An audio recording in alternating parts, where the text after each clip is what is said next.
السلام عليكم ورحمة الله وبركاته. الحمد لله رب العالمين والصلاة والسلام على أشرف الأنبياء والمرسلين وعلى آله وصحبه ومن تبعهم بإحسان إلى يوم الدين. أما بعد، اللهم علمنا ما ينفعنا وانفعنا بما علمتنا إنك أنت العليم الحكيم. ربنا وزدنا علما وارزقنا فهما.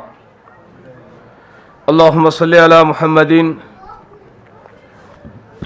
وعلى آل محمد كما صليت على إبراهيم وعلى آل إبراهيم إنك حميد مجيد. اللهم بارك على محمد وعلى آل محمد كما باركت على إبراهيم وعلى آل إبراهيم إنك حميد مجيد. பேரன்பிற்கும் பெருமரியாதைக்கும் உரிய மார்க்க அறிஞர்களே, இந்த சிறப்புமிகு இரவு நேர நிகழ்ச்சியிலே பங்கெடுத்து பயன்பெற வேண்டும் என்பதற்காக ரியாத் மாநகரின் பல இடங்களில் இருந்தும் இங்கே வருகை தந்து அமர்ந்திருக்கிற சகோதரர்களே, சகோதரிகளே, ஷேக் அவர்கள் குறிப்பிட்டதை போல் ஒரு 7-8 வருடங்களாக தொடர்ச்சியாக நானும் அல்ஹம்துலில்லாஹ் ஜுபைலிலிருந்து வருகை தந்து கொண்டிருக்கிறேன்.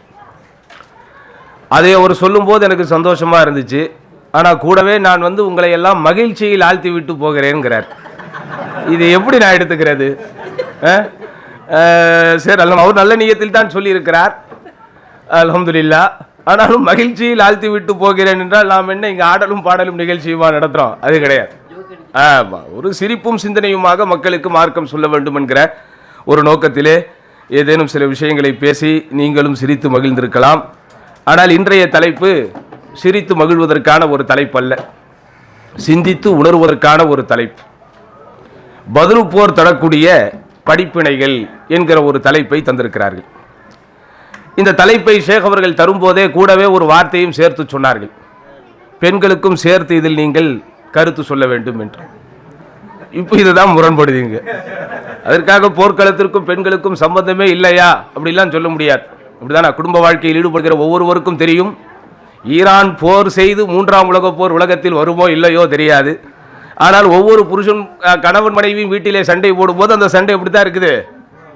ஆமாம், ஒரு போர்க்களமாகத்தான் இருக்கிறது. அதனால் போர்க்களத்திற்கும் பெண்களுக்கும் சம்பந்தம் இல்லை என்றெல்லாம் சொல்ல முடியாது.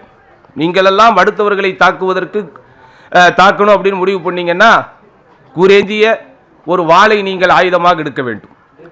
ஆனால் பெண்கள் நம்மை தாக்க வேண்டும் என்று முடிவெடுத்து விட்டால் அவர்கள் நாக்கு பார்த்தீங்களா, அனுபவம். அவர் வீட்டை பற்றி பேசுகிறார், அவர் நம்ம வீட்டை பற்றி பேசலை. நான் சொல்ல வந்தது அவர்கள் மௌனம் கூட நம்மை தாக்கும் என்று சொல்ல வந்தேன். அவர் பாருங்க, நாக்கு தாக்குமா? நல்லா அவங்க சமைச்சு போட்டு நீங்கள் நாக்கால நல்லா சாப்பிட்டு போட்டு நாக்கு தாக்குன்னு சொல்கிறீங்க. அப்படி சொல்லக்கூடாது. பெண்கள் மாஷா அல்லாஹ் நமது கண்கள் அப்படிங்கிறத நம்ம என்ன செய்யணும்?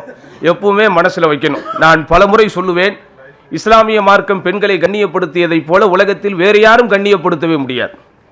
அதற்கு உதாரணம் பல இருக்கிறது. இப்படிதான மாஷா அல்லாஹ். இந்த ரியாத் தாவா நிலையத்திலே நான் ஆச்சரியப்பட்ட ஒரு விஷயம் என்னவென்றால், குர்ஆன் குறித்து ஷேக் அவர்கள் மேலோட்டமாக பார்க்கும்போது அது சாதாரணமான கேள்விகளாக இருந்தாலும் ஆழமான கேள்விகள் எதை கேட்டாலும் அதற்குண்டான பதில்களை எல்லாம் நீங்கள் டக்கு டக்கென்று அடித்தீர்கள். சூரத்துல் மரியமுக்கு முன்னாடி என்ன சூரா என்று கேட்கும்போது சொன்னீர்கள் இப்படி. அதுபோன்று நான் இப்போது ஒரு கேள்வியை கேட்கிறேன். குர்ஆனில் 4வது அத்தியாயத்திற்கு பேர் என்ன? அன்னிசா என்றால் என்ன? குர்ஆனில் ஆண்கள் என்கிற பேர்ல அத்தியாயம் இருக்கா? சொல்லுங்க தா, இருக்கா? அதனால என்னைக்குமே நம்ம பெண்களை விட மேல அப்படின்லாம் நினைச்சிடக்கூடாது. ஆமா, அன்னிலா உதி அமல் ஆமிலி மின்கு மின் தக்கரின் உன்சா, உங்களில் ஆணோ பெண்ணோ யார் செய்கிற அமல்களையும் நான் வீணடிப்பதில்லை என்று அல்லாஹ் சுப்ஹானஹு வ தஆலா பாலின சமத்துவத்தை தந்திருக்கிறார். ஆனால் பாலின சமத்துவம் என்று நாம் சொல்லும்போது அது இந்த மேற்கத்தியர்களும் அல்லது நாகரிகத்தை காக்க வந்தோம், கலாச்சாரத்தை காக்க வந்தோம் என்கிற பேரில் இருக்கின்ற கலாச்சாரத்தையும் குப்பை தொட்டியில் வீசக்கூடிய அளவிற்கு கலாச்சார சீர்கேடுகளை உருவாக்கி கொண்டிருக்கிற இந்த சின்ன புத்திக்காரர்கள் சொல்வதை போலல்ல. எப்போதும் சமத்துவம் என்று சொன்னால் அங்கே ஒரு நீதி வேண்டும். எனக்கு 20 வயதிலே ஒரு பையன் இருக்கிறான், 2 வயதில் ஒரு பையன் இருக்கிறான் என்று எடுத்துக்கொள்வோம். உதாரணம். அப்படி இல்லை, ஒரு உதாரணத்துக்கு சொல்றேன். 18 வருஷம் கேப் விட்டு பெத்துட்டீங்களான்னு கேட்டுறாரு. அதிகபட்சமா இங்க 10 வருஷம் கேப் விட்டே பெக்க முடியாத சூழ்நிலை தான் எல்லோருக்கும் இருக்கிறது. அதனால் 18 வயது கேப் விட்டு பெற்கிற காலமெல்லாம் எங்கள் வாப்பா காலத்தோடு முடிந்து விட்டது. அப்படிதானா? சரி, எனக்கு 20 வயதில் ஒரு மகன் இருக்கிறான், 2 வயதில் ஒரு மகன் இருக்கிறான், இருவருமே நான் பெற்ற பிள்ளைகள் தான் என்பதனால் பெருநாள் வரும்போது ஒரே அளவில் நான் ஆடை எடுத்து கொடுக்க முடியுமா? காலை டிஃபனுக்கு இவனுக்கு நான் 4 இட்லி வைப்பதை போலவே அவனுக்கும் 4 இட்லி வைக்க முடியுமா? முடியாது. அவனுக்கு என்ன வேண்டுமோ அது அவனுக்கு தர வேண்டும், இவனுக்கு என்ன வேண்டுமோ அது இவனுக்கு தர வேண்டும். நீதியான பகிர்வுதான் சமத்துவம். இவர்கள் சொல்வதை போல் சமத்துவம் என்பதற்கு பேர் இங்கே என்ன கொடுக்கிறாயோ அதுவே நீ அங்கேயும் கொடுக்க வேண்டும், அங்கே என்ன கொடுக்கிறாயோ அதுவே இங்கே கொடுக்க வேண்டும் என்பதல்ல. அது தவறான ஒரு வழி. இங்கே என்ன தேவையோ அதை கொடுக்க வேண்டும், அங்கே என்ன தேவையோ அதை கொடுக்க வேண்டும். அந்த அடிப்படையில் என் அன்பிற்கினியவர்களே, இஸ்லாமிய மார்க்கத்தினுடைய அறிவுரைகளும் அறவுரைகளும் தகவுரைகளும் பொருளுரைவுகளும் அல்லது உபதேசங்களும் உபன்யாசங்களும் எல்லாமே நம்முடைய உள்ளத்தை சீர்படுத்துவதற்காக வந்தது என்பதை நாம் மனதில் வைக்க வேண்டும். இப்படி மார்க்கத்தினுடைய எந்த உபதேசங்களாக இருந்தாலும், எந்த உபன்யாசங்களாக இருந்தாலும், எந்த அறிவுரைகளாக இருந்தாலும் சரி, அறவுரைகளாக இருந்தாலும் சரி, அறிவுரைக்கும் அறவுரைக்கும் வித்தியாசம் இருக்கிறது சகோதரர்களே. அறிவுரை என்பது யார் வேண்டுமானாலும் சொல்லிவிட்டு போகலாம், யார் வேண்டுமானாலும் பேசிவிட்டு போகலாம். ஆனால் இஸ்லாம் என்கிற மார்க்கத்திலே சொல்லப்படக்கூடிய அறிவுரைகள் ஒவ்வொன்றும் அது அறம் பிளஸ் உரை, அது அறத்தோடு சேர்ந்த ஒரு உரை. அப்படிப்பட்ட ஒரு அற்புதமான உண்மையான சத்தியமான மார்க்கத்திலே நாம் இருக்கிறோம். இது போன்ற கூட்டங்கள், இது போன்ற அந்த கேதரிங்ஸ் என்பது எப்போதும் நம்முடைய சமூகத்திற்கு தேவை. காரணம், இது போன்ற கூட்டங்களில் பேசப்படக்கூடிய உபதேசங்கள் உள்ளபடியே நம்முடைய உள்ளங்களின் பால் ஒரு ஈர்ப்பை அது உண்டு பண்ணுகிறது, உள்ளத்தை அது தைக்கிறது, உள்ளத்தை இறைவனோடு, இறை நினைப்போடு, இறை மார்க்கத்தோடு ஒரு இணைப்பையும் பிணைப்பையும் அது ஏற்படுத்துகிறது என்றால் அது மிகைப்படுத்தி நான் சொல்லுகிற ஒரு வார்த்தை அல்ல. அந்த அடிப்படையிலே இன்றைக்கு நம்முடைய உரையிலே ஒரு அற்புதமான தலைப்பை தந்திருக்கிறார்கள். அதிலும் இந்த ரமதானின் 17 நோன்பை முடித்துவிட்டு 18வது இரவிலே நாம் அமர்ந்து கொண்டிருக்கிறோம். அப்ப ரமதானுடைய மாதத்திலே நடைபெற்ற சத்தியத்திற்கும் அசத்தியத்திற்கும் இடையிலே ஒரு மாபெரும் புரட்சியை அல்லது ஒரு மாபெரும் எழுச்சியை உண்டு பண்ணிய பத்ரு போரில் கிடைத்த படிப்பினைகள் என்பதுதான் இன்றைக்கு தலைப்பு. இஸ்லாமிய மார்க்கத்தில் எத்தனையோ போர்க்களங்கள் நடந்திருக்கிறது. இந்த போர்க்களங்கள் எல்லாமே நீங்கள் சிந்தித்து பார்த்தால் அது ஒரு டிஃபென்ஸ், அஃபென்ஸ் அல்ல. அது என்ன அஃபென்ஸ் என்றும் டிஃபென்ஸ் என்றும் சொல்லுகிறோம்? ஒருவன் நம்மை தாக்க வரும்போது அந்த தாக்குதலிருந்து என்னை நான் தப்பிக்க வைத்துக் கொள்வதற்கு, என்னை நான் தற்காத்துக் கொள்வதற்கு ஒரு கேடயத்தை எடுத்து அவன் அடிக்கிற வாளை தடுக்கிற போது அது டிஃபென்ஸ் ஆகிறது. அஃபென்ஸ் என்றால் என்ன? அவனாகவே படை திரட்டி கொண்டு போய் இவனிடத்தில் இருக்கிற வலிமையை வைத்துக் கொண்டு, இவனிடத்தில் இருக்கிற ஆள்பலத்தை வைத்துக் கொண்டு எதிரியை இல்லாமலாக்கி அவனிடத்தில் இருக்கக்கூடிய வளங்களை சுரண்டிக் கொள்வது. இஸ்லாமிய மார்க்கத்தின் எந்த யுத்தமும் அது அல்ல. அல்லாஹ்வின் தூதர் ஸல்லல்லாஹு அலைஹி வஸல்லம் அவர்கள் அகழ் யுத்தம் முடியும் போதுதான், அகழ் யுத்தம் என்றால் புரிகிறதா?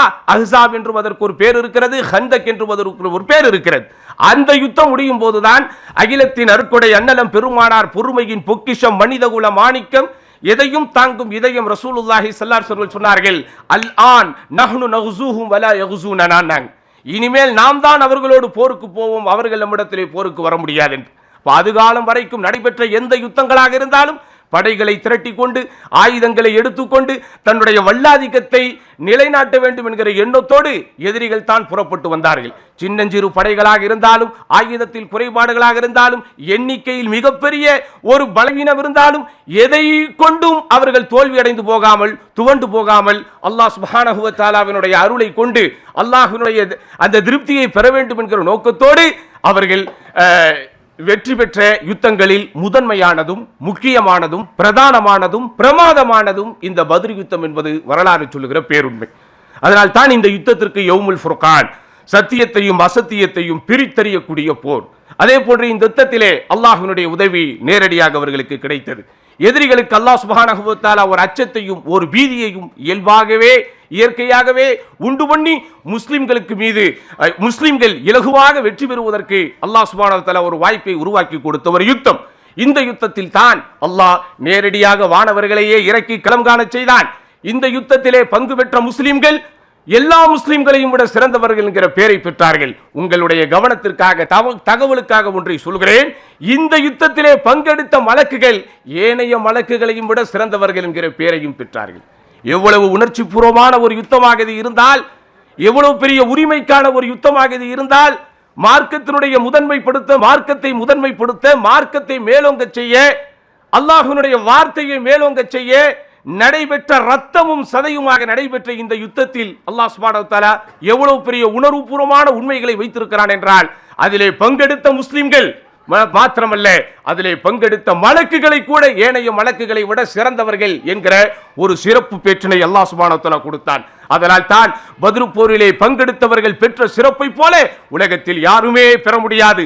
யமலு அஹ்ல பத்ரின், பத்ரிலே கலந்து கொண்டவர்களே, மாஷித்தும் விரும்பியதை நீங்கள் செய்து கொள்ளுங்கள், கது கஃபரல்லாஹு லக்கும், அல்லாஹ் உங்களது பாவங்களை உள்ளபடியே மன்னித்து விட்டான் என்கிற அளவிற்கு வாழும்போதே மன்னிப்பை பெற்ற பெருமக்களாக வாழ்ந்தவர்கள் பத்ரியன்கள்.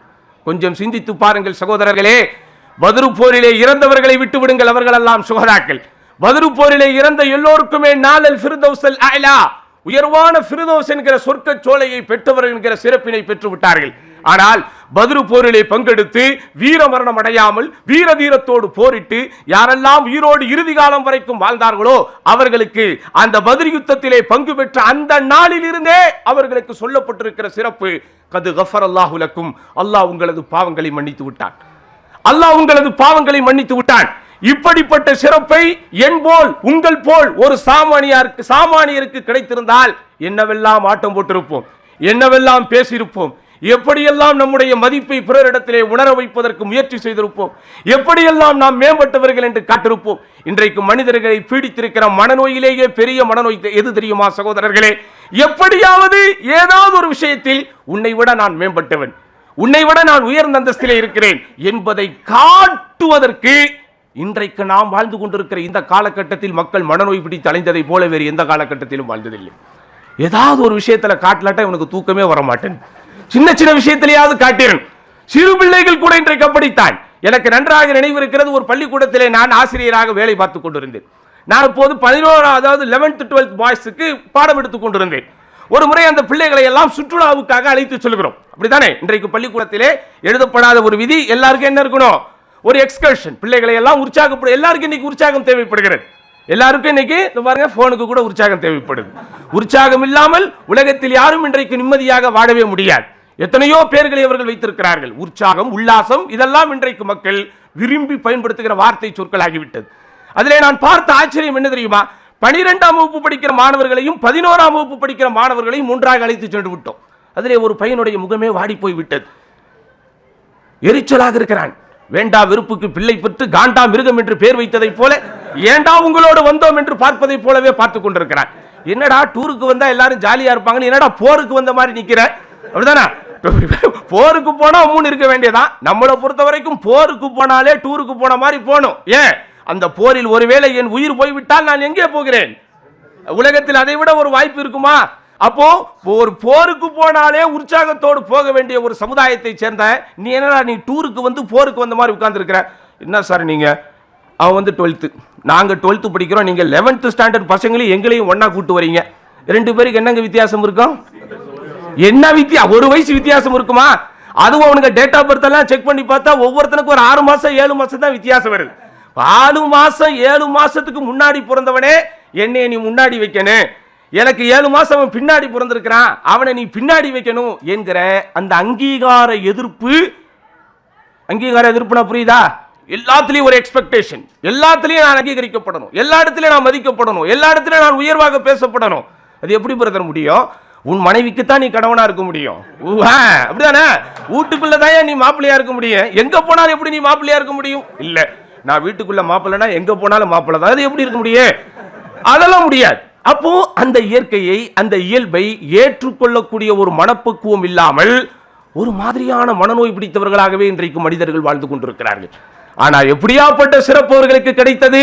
கது கஃபரல்லாஹு லக்கும், அல்லாஹ் உங்களுக்கு மன்னிப்பையே தந்து விட்டான். அப்படியானால் என்ன அர்த்தம்? அவர்கள் என்ன வேண்டுமானாலும் செய்து கொள்ளலாம், எப்படி வேண்டுமானாலும் வாழலாம், என்ன செய்தாலும். இதோ பாருங்க, நாங்க அந்த கிரீன் கார்டு என்று சொல்வதை போல, கிரீன் கார்டு என்பதெல்லாம் ஒரு பொருத்தமான ஒரு உபதேசம் இல்லை, ஒரு உதாரணம் இல்லை, இருந்தாலும் சொல்லுகிறேன். இப்படி மறுமைக்கான கிரீன் கார்டை, சொர்க்கத்திற்கான கிரீன் கார்டை வாழும் போதே பெற்ற ஒரு சமுதாயமாக வாழ்ந்தவர்கள் தான் அந்த பத்ரு போரிலே பங்கெடுத்தவர்கள். ஆதலால் தான் எத்தனையோ ஆண்டுகள் ஓடினாலும், எத்தனையோ நூற்றாண்டுகள் கடந்து போனாலும் அந்த பத்ரின் நினைவு இப்போதும் நமக்கு பசுமையாகவே இருக்கிறது. பத்ர் என்பது சகோதரர்களே இஸ்லாமியர்களுடைய உணர்வுகளோடு ஒன்றி போனது. ஆனால் இதில் கவலையிலும் கவலை என்னவென்றால், தேர்தல் காலத்திலே ஜெயித்து விட்டால் பத்ர் என்கிறார்கள். அதுதான் அதுல ரொம்ப கொடுமையா இருக்கு. எப்படி நம்முடைய நாடுகளில் எலெக்ஷன்ல ஜெயித்து விட்டால் பத்ர் என்கிறார்கள், எலெக்ஷனில் தோத்து விட்டால் உஹது என்கிறார்கள். உங்கள் தகவலுக்காக சொல்லுகிறேன், உஹது யுத்தத்திலே முஸ்லிம்கள் தோற்கவில்லை, பின்னடைவை தான் சந்தித்தார்கள். அதை இன்னொரு நாள் நாம் பேசிக்கொள்ளலாம். அப்போ இந்த பத்ர் போர் என்பது சகோதரர்களே நிறைய பாடங்களை, படிப்பினைகளை, அல்ல அல்ல தெவிட்டாத அமுத சுரபிகளை அது வரலாற்று பக்கங்களில் பொன்னெழுத்துக்களால் பொறித்து வைத்திருக்கிறது. பத்ர் போரை பற்றியே தனியாக பேச வேண்டுமானால் மாஷா அல்லாஹ் தாவா நிலையத்தின் சார்பாக உங்களுக்கு அது குறித்த விளக்கங்கள் நிறைய தரப்பட்டிருக்கும். இருந்தாலும் தலைப்பிற்குள் உள்ளே போவதற்கு முன்னால் ஒரே ஒரு பத்தியில் அந்த வரலாற்றை மற்றும் சுருக்கமாக சொல்லிவிடுவோம். நமக்கு தெரியும், ரசூலுல்லாஹி ஸல்லல்லாஹு அலைஹி வஸல்லம் அவர்கள் தங்களது 40வது வயதில் இந்த உம்மத்திலே நபியாக அனுப்பப்பட்டார்கள். அனுப்பப்பட்டவுடன் சிலைகள், சிற்பங்கள், கற்கள், மண் என்று எதையும் வணங்கக்கூடாது. விண்ணையும் மண்ணையும் எண்ணையும் உன்னையும் படைத்து பரிபாலித்து ரட்சித்து பரிபக்குவப்படுத்தி பாதுகாத்துக் கொண்டிருக்கிற சர்வசக்தி மிக்க ஒப்புகள் இல்லா, உதாரணங்கள் இல்லா அந்த ஒரே இறைவனை தான் வணங்க வேண்டும் என்கிற ஏகத்துவ முழக்கத்தை மண்ணதிர விண்ணதிர சொல்ல ஆரம்பித்தார்கள். அல்லாஹ்வுடைய நாட்டத்தை கொண்டு கொஞ்சம் கொஞ்சமாக மக்கள் ஏற்றுக்கொள்ள ஆரம்பித்தார்கள். சுமார் 13 ஆண்டு காலம் அல்லது 14 ஆண்டு காலம் மக்கா நகரில் சொல்லனா துயரங்களை பட்டு மார்க்கத்தின் பிரச்சாரங்களை பட்டி தொட்டி எங்கும் கொண்டு போய் சேர்த்தார்கள். அல்லாஹ்வின் நாட்டம் அவர்கள் மக்காவில் இருந்து புறப்பட்டு மதீனாவிற்கு செல்ல வேண்டிய ஒரு சூழல் ஏற்பட்டது. இருந்தாலும் இந்த உலகத்தில் மார்க்கத்தினுடைய எழுச்சிக்காக, வளர்ச்சிக்காக எதை வேண்டுமானாலும் தியாகம் செய்ய வேண்டும், நாம் இதையா தியாகம் செய்ய மாட்டோம் என்கிற கருத்தில் எந்த மண்ணிலே பிறந்து தவழ்ந்து வளர்ந்து வாணிபம் செய்து வாலிபத்தை அடைந்து திருமணமும் செய்து அல்லாஹ்வின் தூதர் ஸல்லல்லாஹு அலைஹி வஸல்லம் வாழ்ந்தார்களோ அந்த மக்கா நகரையே பிரிவதற்கு அவர்கள் தயாரானார்கள். லௌலா அன்ன கௌமி யக்ரஜூனி மா கரஜ்து அன்க், மக்காவே என் மக்கள் மட்டும் என்னை விரட்டி இருக்காவிட்டால் உன்னை விட்டு நான் போயிருக்க மாட்டேன் என்று அல்லாஹ்வின் தூதர் ஸல்லல்லாஹு அலைஹி வஸல்லம் அவர்கள் பிறந்த தேசத்தின் மீது இருந்த பற்று, பிறந்த தேசத்தின் மீது இருந்த காதல் எல்லாவற்றையும் உதறி தள்ளிவிட்டு அல்லாஹ்வுக்காக வேண்டி இடம்பெயர்ந்து புலம்பெயர்ந்து மைக்ரேஷன் செய்து ஹிஜ்ரத் செய்து மதீனாவிற்கு போனார்கள். போன இடத்திலே இஸ்லாமிய சாம்ராஜ்யத்தை உருவாக்கினார்கள். அதுகாலம் வரைக்கும் உலகத்தில் இருந்த எல்லா ஒற்றுமையும் இனத்தை கொண்டோ, நிறத்தை கொண்டோ, மொழியை கொண்டோ, அல்லது அவர்கள் பின்பற்றுகிற கலாச்சாரத்தை கொண்டோ, அல்லது அவர்கள் வாழ்கிற தேசத்தை கொண்டோதான் இணைப்புகளும் பிணைப்புகளும் இருந்தன. ஆனால் அந்த இணைப்புகள் பிணைப்புகள் எல்லாவற்றையும் தூர எறிந்துவிட்டு கொள்கை உறுதியோடு, கொள்கை உரத்தோடு அல்லாஹ்வின் தூதர் மதீனாவிற்கு சென்று அன்சாரிகளுக்கு அது நாள் வரைக்கும் அவுஸ் ஹஜ்ரஜ் என்று சண்டை போட்டுக் கொண்டிருந்தவர்களை எல்லாம் ஒன்னாக்கி இந்த மார்க்கத்தினுடைய அங்கமாக மாற்றினார்கள். இப்படி வாழ்ந்து கொண்டிருந்த இவர்களுக்கு பத்ர் என்கிற இந்த யுத்தத்தை சந்திக்க வேண்டிய ஒரு நிர்பந்தம் வருகிறது. ஆனால் எப்படிப்பட்ட நிர்பந்தம்? அபூ சுஃபியான் பின்னால் இஸ்லாத்திற்கு வந்தார். ஆனால் அன்றைக்கு இஸ்லாமிய எதிரிகளை நாம் பட்டியல் போடும்போது முதலிடத்திலே அபூலஹபை வைப்போம், இரண்டாவது இடத்திலே அபூஜஹலை வைப்போம். இவர்கள் இருவருக்கு பிறகு ஒருவரை வைக்க வேண்டும் என்றால் அந்த இடத்தில் அபூ சுஃபியானை வைக்க வேண்டும் என்கிற அளவிற்கு குறைஷி தலைவர்களில் தன்னிகரில்லா செல்வாக்கையும் சொல்வாக்கையும் பெற்ற ஒரு நபராக அபூ சுஃபியான் திகழ்ந்தார். மக்கா நகரில் இந்த முஹாஜிர்கள் விட்டு வந்த செல்வங்கள் எல்லாவற்றையும் சேர்த்துக் கொண்டு அவர் ஒரு மாபெரும் வாணிபத்தை நடத்துவதற்கு புறப்பட்டு போனார். போய்விட்டவர் திரும்புகிற வழியில் இவர்களை கடந்துதான் போக வேண்டும். அவர் கொண்டு சென்றது நம்முடைய சொத்து தான், நம்முடைய செல்வம் தான், மக்காவில் நாம் விட்டு வந்த பொருள் தான். ஆதலால் அவர்களை இடைமறித்து வழிமறித்து நம்முடைய பொருளை நாம் கைப்பற்றிக் கொள்வதற்கு நமக்கு தார்மீக உரிமை இருக்கிறது என்கிற அடிப்படையில் அல்லாஹ்வின் தூதர் ஸல்லல்லாஹு அலைஹி வஸல்லம் ரொம்ப எளிமையாக எல்லோரையும் அல்லாஹ்வின் தூதர் ஸல்லல்லாஹு அலைஹி வஸல்லம் கட்டாயமாக வந்தே ஆக வேண்டும் என்று நிர்பந்திக்காமல் சாதாரணமாக ஒரு சின்னஞ்சிறு படையை திரட்டி கொண்டு அல்லாஹ்வின் தூதர் ஸல்லல்லாஹு அலைஹி வஸல்லம் போகிறார்கள். அதிலே சுமார் 300க்கும் அதிகமான, அல்லது சரியாக சொல்ல வேண்டும் என்றால் 313 என்கிறார்கள், 317 என்கிறார்கள், எப்படியோ இந்த சின்ன எண்ணிக்கையில் ரசூலுல்லாஹி ஸல்லல்லாஹு அலைஹி வஸல்லம் அவர்கள் படையை திரட்டி கொண்டு செல்கிறார்கள். பெரும் படையை எதிர்க்க போகிறோம் என்கிற எண்ணமோ, மாபெரும் ஆயுத தாக்குதல் நடைபெற போகிறது என்கிற அந்த ஒரு தகவலோ, அல்லது மிகப்பெரிய அங்கு யுத்தம் ஏற்பட போகிறது, அந்த யுத்தத்தில் எதிரிகளை நேருக்கு நேர் சந்திக்க போகிறோம், அபூஜஹல் போன்ற ஜாம்பவான்கள் எல்லாம் படை திரட்டி கொண்டு வரப்போகிறார்கள் என்கிற எந்த முன்னறிவிப்பும் எந்த தகவலும் தெரியாமல் அல்லாஹ்வின் தூதர் ஸல்லல்லாஹு அலைஹி வஸல்லம் அவர்கள் அழைத்தவுடன் ஒரு தாய் அழைத்த குரலுக்கு பிள்ளைகள் செவிசாய்ப்பதை போல, ஒரு தந்தை அழைத்த குரலுக்கு பிள்ளைகள் செவிசாய்த்ததை போல ரசூலுல்லாஹி ஸல்லல்லாஹு அலைஹி வஸல்லம் அழைத்த குரலுக்கு மறுபேதும் சொல்லாமல், மறுவார்த்தை சொல்லாமல் அப்படியே ரசூலுல்லாஹி ஸல்லல்லாஹு அலைஹி வஸல்லம் அவர்களுடைய அந்த குடையின் கீழ் நிழல் பெற்று அந்த கூட்டம் போய் கொண்டிருந்தது. ஆனால் போகிற வழியிலே அபூ சுஃபியான் நான் உங்களுக்கு அவரை பற்றி அறிமுகப்படுத்தும் போது செல்வாக்கு பெற்ற மனிதர், சொல்வாக்கு பெற்ற மனிதர் என்று சொன்னேன். செல்வாக்கிற்கும் சொல்வாக்கிற்கும் சின்ன வித்தியாசம் இருக்கிறது. செல்வாக்கு என்பது பெரும்பாலும் கையில் இருக்கிற பணம், அவர் வகிக்கிற பதவி, இதோடு தொடர்பு கொண்டது. சொல்வாக்கு என்பது சகோதரர்களே கொஞ்சம் அவருக்கு உலக அறிவு, அவர் பேசினால் நடக்கும் என்கிற ஒரு சூழல், என்ன நடந்து கொண்டிருக்கிறது என்கிற அனைத்தையும் அறியக்கூடிய, தகவல் அறியக்கூடிய தன்மை, இவைகளெல்லாம் உள்ளடக்கிய ஒரு திறமை. அபு சுஃபியான் ரொம்ப லாவகமாக, ரொம்ப திறமையாக இவர்களிடத்தில் அகப்படாமல் அவர் என்ன செஞ்சிட்டாரு, தப்பித்து விட்டு அவர் கொண்டு போன பொருட்களை எல்லாம் ரொம்ப சேஃப்டியாக கொண்டு போய்விட்டார். ஆனால் போவதற்கு முன்பு இடையில் இவர்களெல்லாம் வரப்போகிறார் என்கிற செய்தியை கேள்விப்பட்ட அபூஜஹலுக்கு தகவல் தர, அதுநாள் வரைக்கும் இறைக்காக காத்து கொண்டிருந்த பருந்தை போல நம்மிடமிருந்து தப்பித்து போன இவர்களை இன்றைக்கு ஒரு வழி செய்துவிட வேண்டும் என்கிற முனைப்போடு, ஒரு முடிவோடு சுமார் 1000க்கும் மேற்பட்ட படை வீரர்களை திரட்டி கொண்டு அபூலஹப் போய் கொண்டிருக்கிறான், அபூஜஹல் போய் கொண்டிருக்கிறான். ஆனால் அந்த வழியிலே அபு சுஃபியான் லாவகமாக தப்பித்து அவர் பாதுகாப்பான இடத்திற்கு போனவுடன் அபூஜஹலுக்கு தகவல் தருகிறார், போருக்கு செல்ல வேண்டிய அவசியம் இல்லை, நாம் நம்முடைய பொருளை பத்திரமாக எடுத்து வந்து விட்டேன், அதனால் நீங்கள் திருப்பி சென்று விடுங்கள் என்று. ஆனால் அபூஜஹலோ, அன்பார்ந்த சகோதரர்களே, மார்க்கத்தில் ஒரு காயிதா உண்டு, நம்முடைய விதி நம்முடைய வாயிலே என்பார்கள்.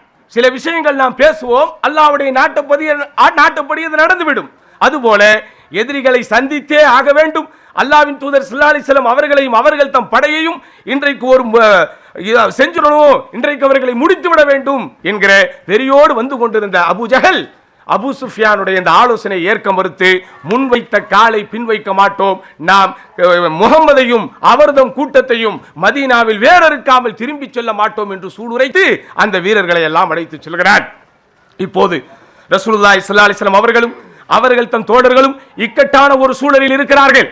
நாம் இங்கே வந்ததோ அபு சுஃபியானை இடைமறித்து வழிமறித்து நம்மிடத்திலிருந்து அவர்கள் பறித்த, நாம் இழந்த அல்லது நம்மிடத்தில் இருந்த அந்த சொத்தை மீட்பதற்காகத்தான்.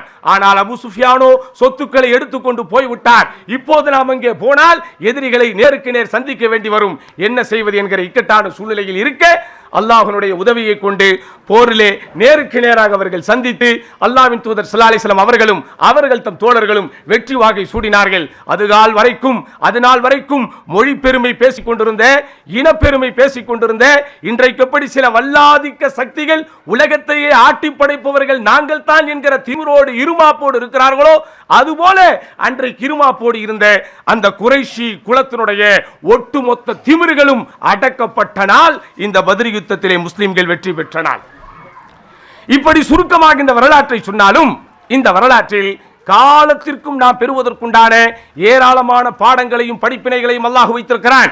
அதிலே முதலாவது படிப்பினையாக இஸ்லாமிய அறிஞர்கள் நமக்கு கோடிட்டு காட்டுவது ஈமானே இயந்திரம் என்கிறார்கள். அது என்ன பிரதர் ஈமானே இயந்திரம்?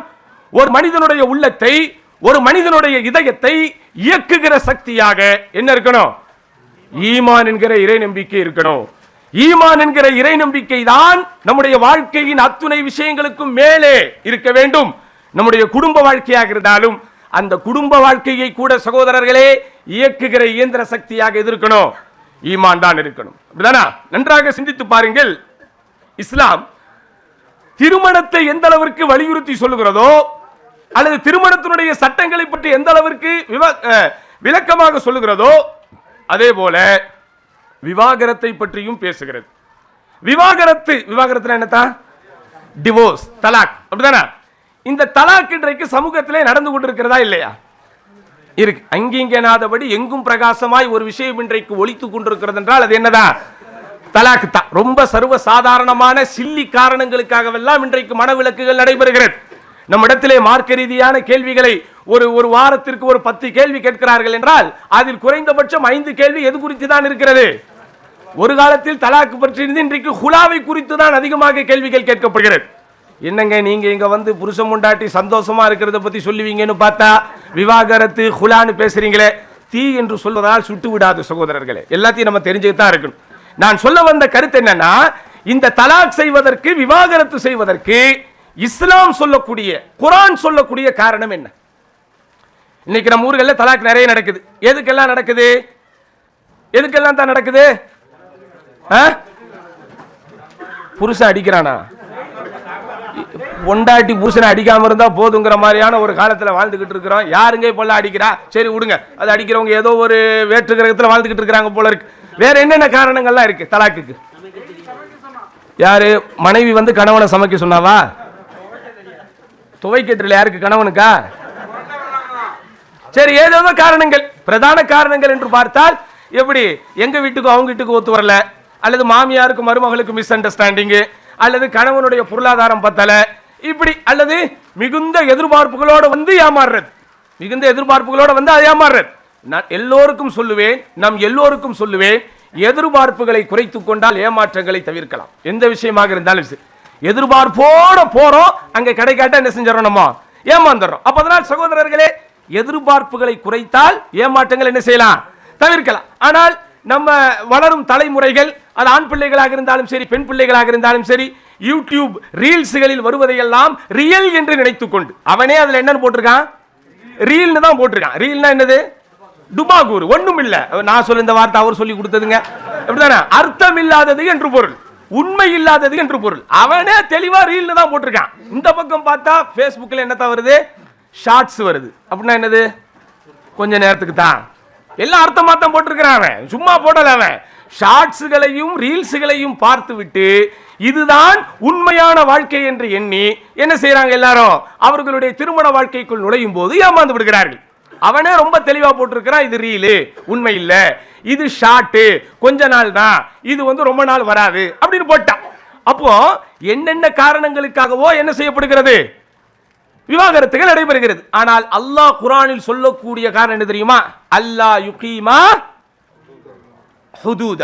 அல்லாஹ்வுடைய வரம்புகளை அவர்களால் நிறைவேற்ற முடியாமல் போய்விட்டால், இதுதான் பிரதானமான காரணம்.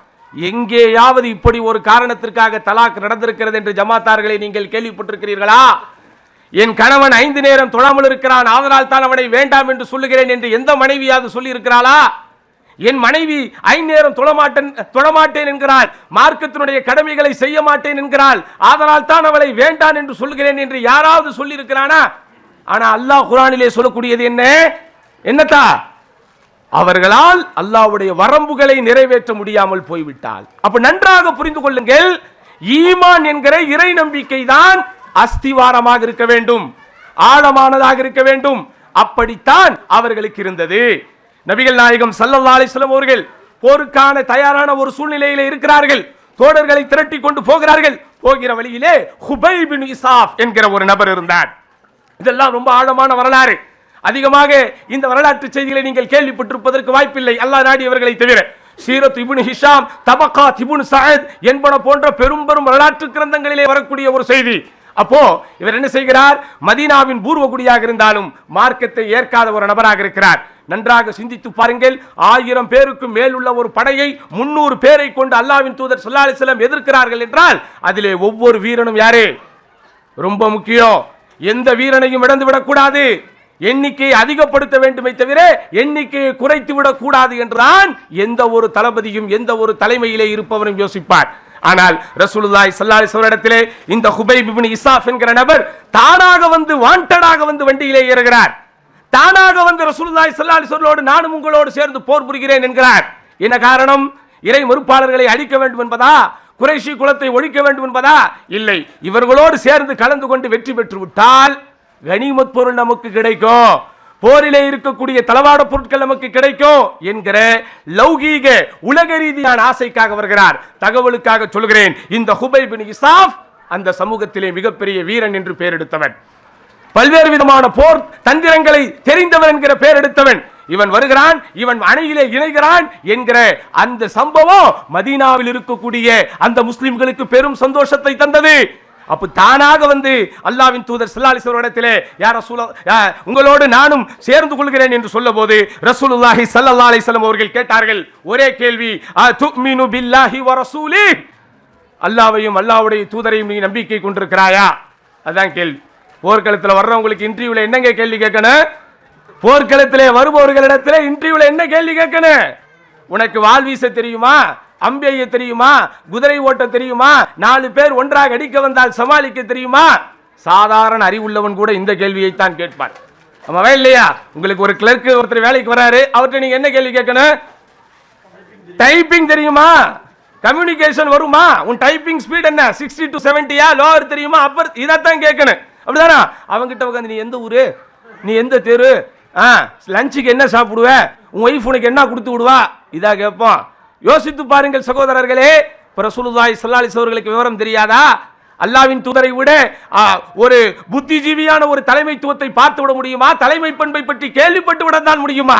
ரசூலுல்லாஹி ஸல்லல்லாஹு அலைஹி வஸல்லம் கேட்ட கேள்வி, துமினு பில்லாஹி வ ரசூலி, அல்லாஹ்வையும் அல்லாஹ்வுடைய தூதரையும் நீ நம்பிக்கை கொண்டிருக்கிறாயா? இல்லை என்கிறார். இல்லை என்கிறார். ஆனாலும் நான் உங்களோடு வருகிறேன் என்கிறார். ஃபர்ஜ ஃபலன் நஸ்தஈன பிமுஷ்ரிக், ஒரு இறை மறுப்பாளனை, ஒரு இறைவனை இணை வைக்கக்கூடியவனை கொண்டு ஒரு காலம் நாங்கள் உதவி பெற மாட்டோம். நீ போய்விடு, திரும்ப போய்விடு. விடவில்லை. திரும்ப திரும்ப ரசூலுல்லாஹி ஸல்லல்லாஹு அலைஹி வஸல்லம் அவர்களை எச்சரிக்கிறார். அல்லாஹ்வின் தூதர் ஸல்லல்லாஹு அலைஹி வஸல்லம் அவர்களை வற்புறுத்துகிறார். எப்படியாவது என்னையும் உங்களுடைய படையிலே சேர்த்துக் கொள்ளுங்கள் என்கிறார். ரசூலுல்லாஹி ஸல்லல்லாஹு அலைஹி வஸல்லம் கடைசி வரைக்கும் முடியாது என்கிறார்கள். கடைசியில் ஹத்தா அஸ்லம ஹுபைப், அந்த ஹுபைப் இஸ்லாத்தை ஏற்றவுடன் ரசூலுல்லாஹி ஸல்லல்லாஹு அலைஹி வஸல்லம் அவரும் அந்த போர்க்களத்திலே பங்கெடுப்பதற்கு அனுமதி கொடுக்கிறார்கள். இதுல நமக்கு கிடைக்கிற படிப்பினை என்ன? இதிலே உங்களுக்கு கிடைக்கிற பாடம் என்ன? எந்த விஷயத்தில் அல்லாஹ் உங்களுக்கு வெற்றியை தர வேண்டும் என்று நினைத்தாலும் என் அன்பிற்கினியவர்களே, முதலில் ஈமானை முதலிடத்திலே வையுங்கள், கொள்கையை முதலிடத்திலே வையுங்கள். இன்றைக்கு கொள்கையை முதலிடத்தில் வைக்கிற போக்கெல்லாம் போய்விட்டது. குழப்பமான ஒரு காலகட்டத்தில் கொள்கையை பற்றி பேசினால் இன்றைக்கு அது எள்ளி நகையாடப்படுகிறது. குழப்பமான காலகட்டத்தில் அறிஞர்கள் அனைவரும், அஹ்லு சுன்னாவின் அறிஞர்கள் அனைவரும், சலஃபியத்தை போதிக்கிற அறிஞர்கள் அனைவரும் இல்மை பிரதானப்படுத்துகிறார்கள், கொள்கையை பிரதானப்படுத்துகிறார்கள். இதை இன்றைக்கு நம் மக்களுக்கு சொல்ல முடிகிறதா? இதை இன்றைக்கு மக்கள் கேட்டுக்கொள்ளக்கூடிய, புரிந்து கொள்ளக்கூடிய பக்குவத்திலே இருக்கிறார்களா? ஒரு விதமான மூளை செலவைக்கு ஆளாக்கப்பட்டு விட்டார்கள்.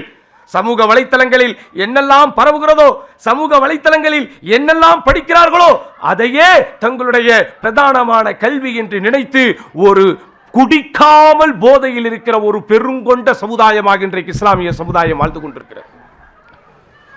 கவலையோடு சொல்லுகிறோம் சகோதரர்களே, கவலையோடு சொல்லுகிறோம். ஆனால் சத்தியத்திற்கும் அசத்தியத்திற்கும் இடையே நடைபெற்ற முதல் யுத்தத்தில், உண்மைக்கும் பொய்யுக்கும் இடையே பிரித்தறியக்கூடிய முதல் யுத்தத்தில் அல்லாஹ்வுடைய தூதர் ஸல்லல்லாஹு அலைஹி வஸல்லம் கொள்கையை பிரதானப்படுத்தினார்கள், ஈமானை பிரதானப்படுத்தினார்கள். அதனால் வெற்றியை நோக்கி ஓடிக்கொண்டிருக்கிற நம் ஒவ்வொருவரும் நம்முடைய உள்ளத்தில் ஆழத்தில் எழுதி வைக்க வேண்டிய தத்துவம், ஈமானே என்னை இயக்குகிற இயந்திரமாக இருக்க வேண்டும். நான் எதை பேசினாலும், நான் எதை செய்தாலும், நான் எதை ஆதரித்தாலும் அல்லது நான் எதை எதிர்த்தாலும் அங்கே என்ன காரணமா இருக்கணும்? ஈமான் என்கிற இறை நம்பிக்கை காரணமாக இருக்கணும். இரண்டாவது என்ன? சிரமத்தை ஏற்பதே சிறந்த தலைமை. இன்றைக்கு நம்முடைய சமூகத்திலே சொல்ல வேண்டிய முக்கியமான விஷயம், யாரும் இன்றைக்கு சிரமப்படுவதற்கு தயாராக இல்லை. எல்லா இடத்திலும் இன்றைக்கு மக்கள் சொகுசை பற்றியே பேசிக் கொண்டிருக்கிறார்கள். இன்றைக்கு கூட மாஷா அல்லாஹ் நம்முடைய ஷேக் அவர்களிடத்திலே பேசிக் கொண்டிருந்த இந்த சின்ன இடைவெளியில் அற்புதமான செய்தியை சொன்னார்கள். ஒரு பள்ளியிலே, கத்தரிலே ஒரு பள்ளியில் ஒரு இமாம் ஒருவர் நியமிக்கப்பட்டிருக்கிறார். சுமார் 1.25 மணி நேரம் 2 மணி நேரம் அவர் தொழ வைப்பதை பற்றி சொன்னார்கள். இன்றைக்கு அப்படி தொழுவதற்கு நம்ம தயாரா இருக்கிறோமா? எங்க போனாலும் ஷார்ட் அண்ட் ஸ்வீட்டா எங்க தொழுகை நடக்குதோ அங்க போறதுக்கு தான் உள்ளமும் இல்லமும் துடிக்குது. அது என்ன உள்ளமும் இல்லமும் துடிக்குது? ஊட்டமா பிள்ளைகளை சீக்கிரம் முடிச்சுட்டு எங்கிட்டாவது வண்டியில கூட்டு போங்க. எங்க போறோம், எதுக்கு போறோம், என்ன வாங்க போறோம் அதெல்லாம் அப்புறம் பேசிக்கலாம். முதல்ல வண்டி எடுங்க, ஊட்ட விட்டு வெளியே போங்க. இதைத்தான் இன்றைக்கு எல்லோரும் என்ன செய்து கொண்டிருக்கிறார்கள்? ஆசைப்பட்டுக் கொண்டிருக்கிறார்கள். நான் பலமுறை இந்த விஷயத்தை சுட்டி காட்டியிருக்கிறேன். ஊர்களில் மாஷா அல்லாஹ் நம்முடைய ஹாஃபிஸாக்கள்னா யார்த்தா? வீட்டுக்காரங்களா? 24 மணி நேரமும் மனைவி ஞாபகத்திலே இருக்கிறாங்க. ஹாஃபிஸாக்கள் யாருன்னு கேட்டா வீட்டமாங்கிறார். ஒருவேளை அவர் வீட்டமா ஹாஃபிஸாவா இருப்பாங்க போல இருக்கு. ஹாஃபிஸா அப்படின்னா குர்ஆனை மனப்பாடம் செய்தவர்கள். இந்த குர்ஆனை மனப்பாடம் செய்தவர்கள் வருடத்திற்கு ஒரு முறை தான் என்ன செய்யறாங்க? அவங்கள ரிவைஸ் பண்ணதை அவங்க பிராக்டிக்கலா எக்ஸ்போஸ் பண்றாங்க. அந்த ஒரு வருஷத்துல அவங்களுக்கு வாய்ப்பு இருக்குமான்னு கேட்டா இருக்காது. ஏன்? அவங்களுக்கு தான் டிஃபால்ட்டா சில சூறாக்கள் இருக்குது. மகரிபுக்கு போயிட்டா குல்லோ ரப்பின்னா குல் வல்லாஹது, ஃபஜ்ருக்கு போயிட்டா ரொம்ப ரேரா வல் ஃபஜ்ரி வலையாலி நஷர், இல்லாட்டா பெரும்பாலும் வஷம்சி வதுஹா ஓதிய முடிச்சிடுறாங்க. இப்படி எல்லா இடத்திலும் ஷார்ட்டாக ஓதி கொண்டிருக்கிற இவர்கள் சரி ரமதான் வந்துருச்சு ஃபுல்லா ஓதி தொலை வைக்கலாங்கிற ஒரு மூடோடு அவங்க போய் நிற்கும் போது மொதல் சஃப்ல நிற்கிற சில அவுலியாக்கள், அவங்கள நம்ம அவுலியாக்கள் தான் சொல்லணும். அஜரத்து ஸ்டார்ட் பண்ணும் போதே இப்படிம்பா. அப்படின்னா என்னது? அப்படின்னா என்னது? ஷார்ட்டா ரொம்ப லென்த்தா ஓதாதீங்க. அன்னைக்கு உண்மையிலே சகோதரர்களே ஒரு பள்ளியிலே தொழுதேன், 25 நிமிடத்தில் எல்லாவற்றையும் முடித்து விட்டார்கள். எந்த ஊரு எதெல்லாம் நீங்க கேட்க கூடாது. ரொம்ப கவலையா இப்படி அப்ப நாங்கெல்லாம் அப்ப நீங்கெல்லாம் 2 மணி நேரம் தொழுவுறீங்களான்னு கேட்டுறாதீங்க. நான் என்ன பண்ணுவேன், தனியாவே போய் தொழ முடியும். அப்போ அவர்கிட்ட போய் என்ன ஆசிரியர் ரொம்ப ஷார்ட்டா இருக்குதே, கொஞ்சம் ஷார்ட்டா இருக்க வேண்டியது, அதுக்காக இவ்வளோ ஷார்ட்டாவா தொழுவீங்க? 20-25 நிமிஷத்துல எல்லாத்தையும் முடிச்சு கதவை மூடி கடையை மூடிடுறீங்களே, என்ன செய்யறது? அவர் அரபிக்கிறத சொல்லிட்டேனா, சரி இருக்கட்டும். அப்போ அவர் சொன்னாரு, இப்படி நம்ம கொஞ்சம் லென்த் ஆக்கிட்டோம்னா பின்னாடி இருக்கிறவங்க எல்லாம் யார் தொழுவ மாட்டாங்க. அவருடைய கவலை அப்படிதானே. அவருடைய கவலை என்னது, பின்னாடி இப்ப நம்ம கிட்ட கொஞ்சம் பேர் 3 சஃப் 4 சஃப் தொழுதுகிட்டு இருக்காங்க, நம்ம ஷார்ட்டா தொழுகிறதுனாலதான். நம்ம பாட்டுக்கு லென்த்தா தொழுதுட்டோம்னா என்ன ஆயிடும், கூட்டம் காலி ஆயிரம். நம்ம யாருக்கு நான் தொழ வைக்கிறது? நியாயத்தை புரிஞ்சுக்கிட்டு பேசுங்க. நீங்க அல்ஹம்துலில்லாஹ் சூரத்துல் பக்ரா ஓதணும், சூரத் ஆல் இம்ரான் ஓதணுங்கிற ஆசை உங்களுக்கு இருக்குது. ஆனா அந்த ஆசையை நிறைவேற்றுறதுக்கு களமும் தளமும் இல்லையே. கொஞ்சம் நான் லென்த் ஆக்கிட்டா பின்னாடி உள்ளவங்க இருக்க உடனே. இப்போ முஆத் இப்னு ஜபலுடைய ஹதீஸ் உனக்கு தெரியுமா? என்ன ஹதீஸ்? அல்லாஹ்வுடைய தூதர் ஸல்லல்லாஹு அலைஹி வஸல்லம் முஆத் இப்னு ஜபல் ரலியல்லாஹு அன்ஹு சொன்னாங்க, முஆதே நீ தொழு வைப்பதற்காக போனால் நீ அல்லாஹ்வை அஞ்சிக்கொள். ஏன், உனக்கு பின்னால் இருப்பவர்கள் யாரெல்லாம் இருக்கலாம்? எந்த ஹதீஸை எங்க கொண்டு வந்து விட்டாரு பாருங்க. இதுதான் சமுதாயம். தேரான் தெளிவும் தெளிந்தான் ஐயுறவும் தீரா இடும்பை தரும் தெரிந்து கொள்ளுங்கிற மாதிரி எதை எடுத்துட்டு எங்க உடனும் உங்களுக்கு கரெக்டா தெரியுது.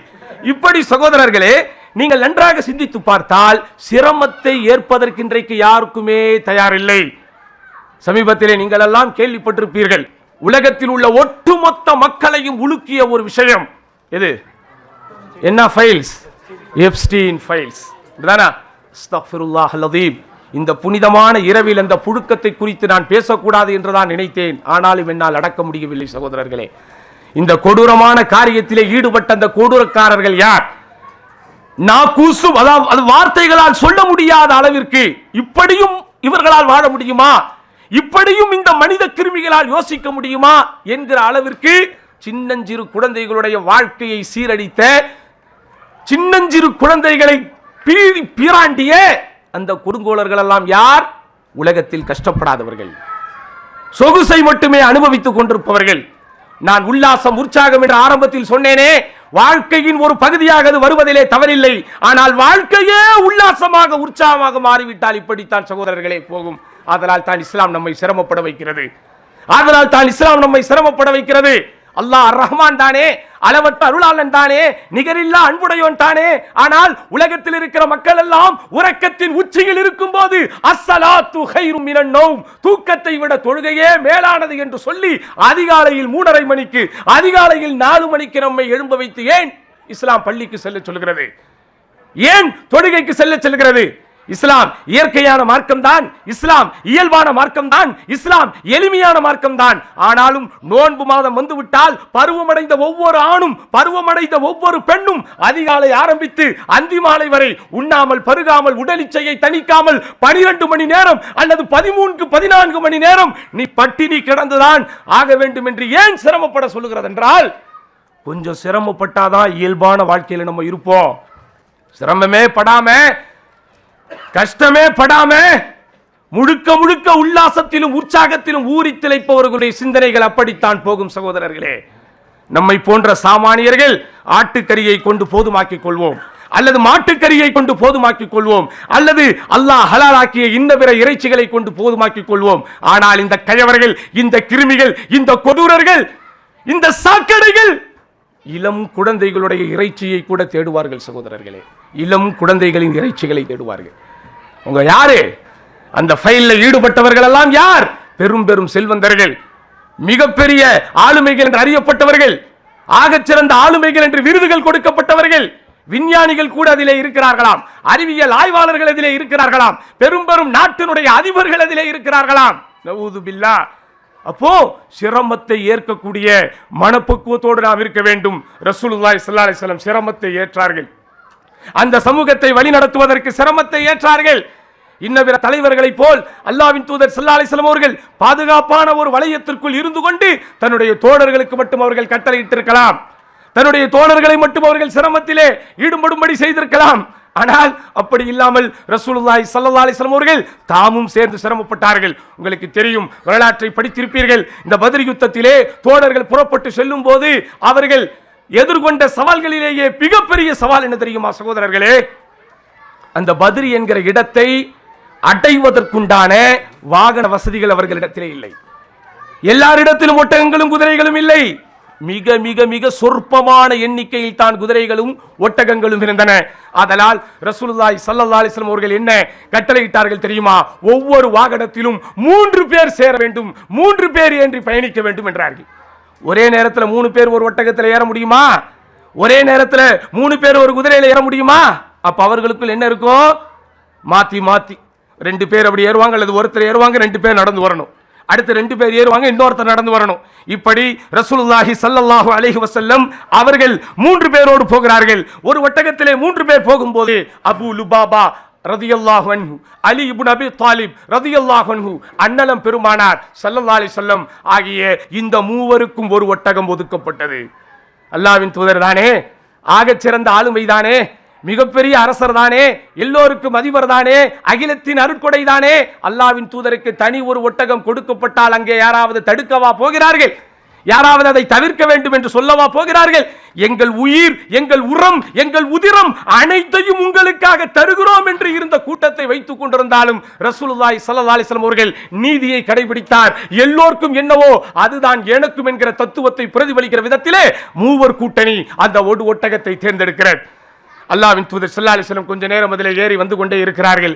சிறிது நேரம் சென்ற போது அப்படியே மாறுகிறது. இப்படியே மாறிக்கொண்டிருக்கும் போது அபூ லுபாபா அவர்களும் அலி இப்னு அபி தாலிப் அவர்களும் சொல்லுகிறார்கள், யா ரசூலல்லாஹ், இந்த ஒட்டகத்தில் நீங்கள் மட்டும் வாருங்களேன், இந்த ஒட்டகத்தில் நீங்கள் மட்டும் அமர்ந்து வாருங்களேன், உங்களுக்காக நாங்கள் நடந்து வருகிறோம் அல்லாஹ்வின் தூதரே என்று சொன்னபோது ரசூலுல்லாஹி ஸல்லல்லாஹு அலைஹி வஸல்லம் சொன்ன பதிலை நாம் அனைவரும் இந்த நேரத்திலே கவனிக்க வேண்டும் சகோதரர்களே.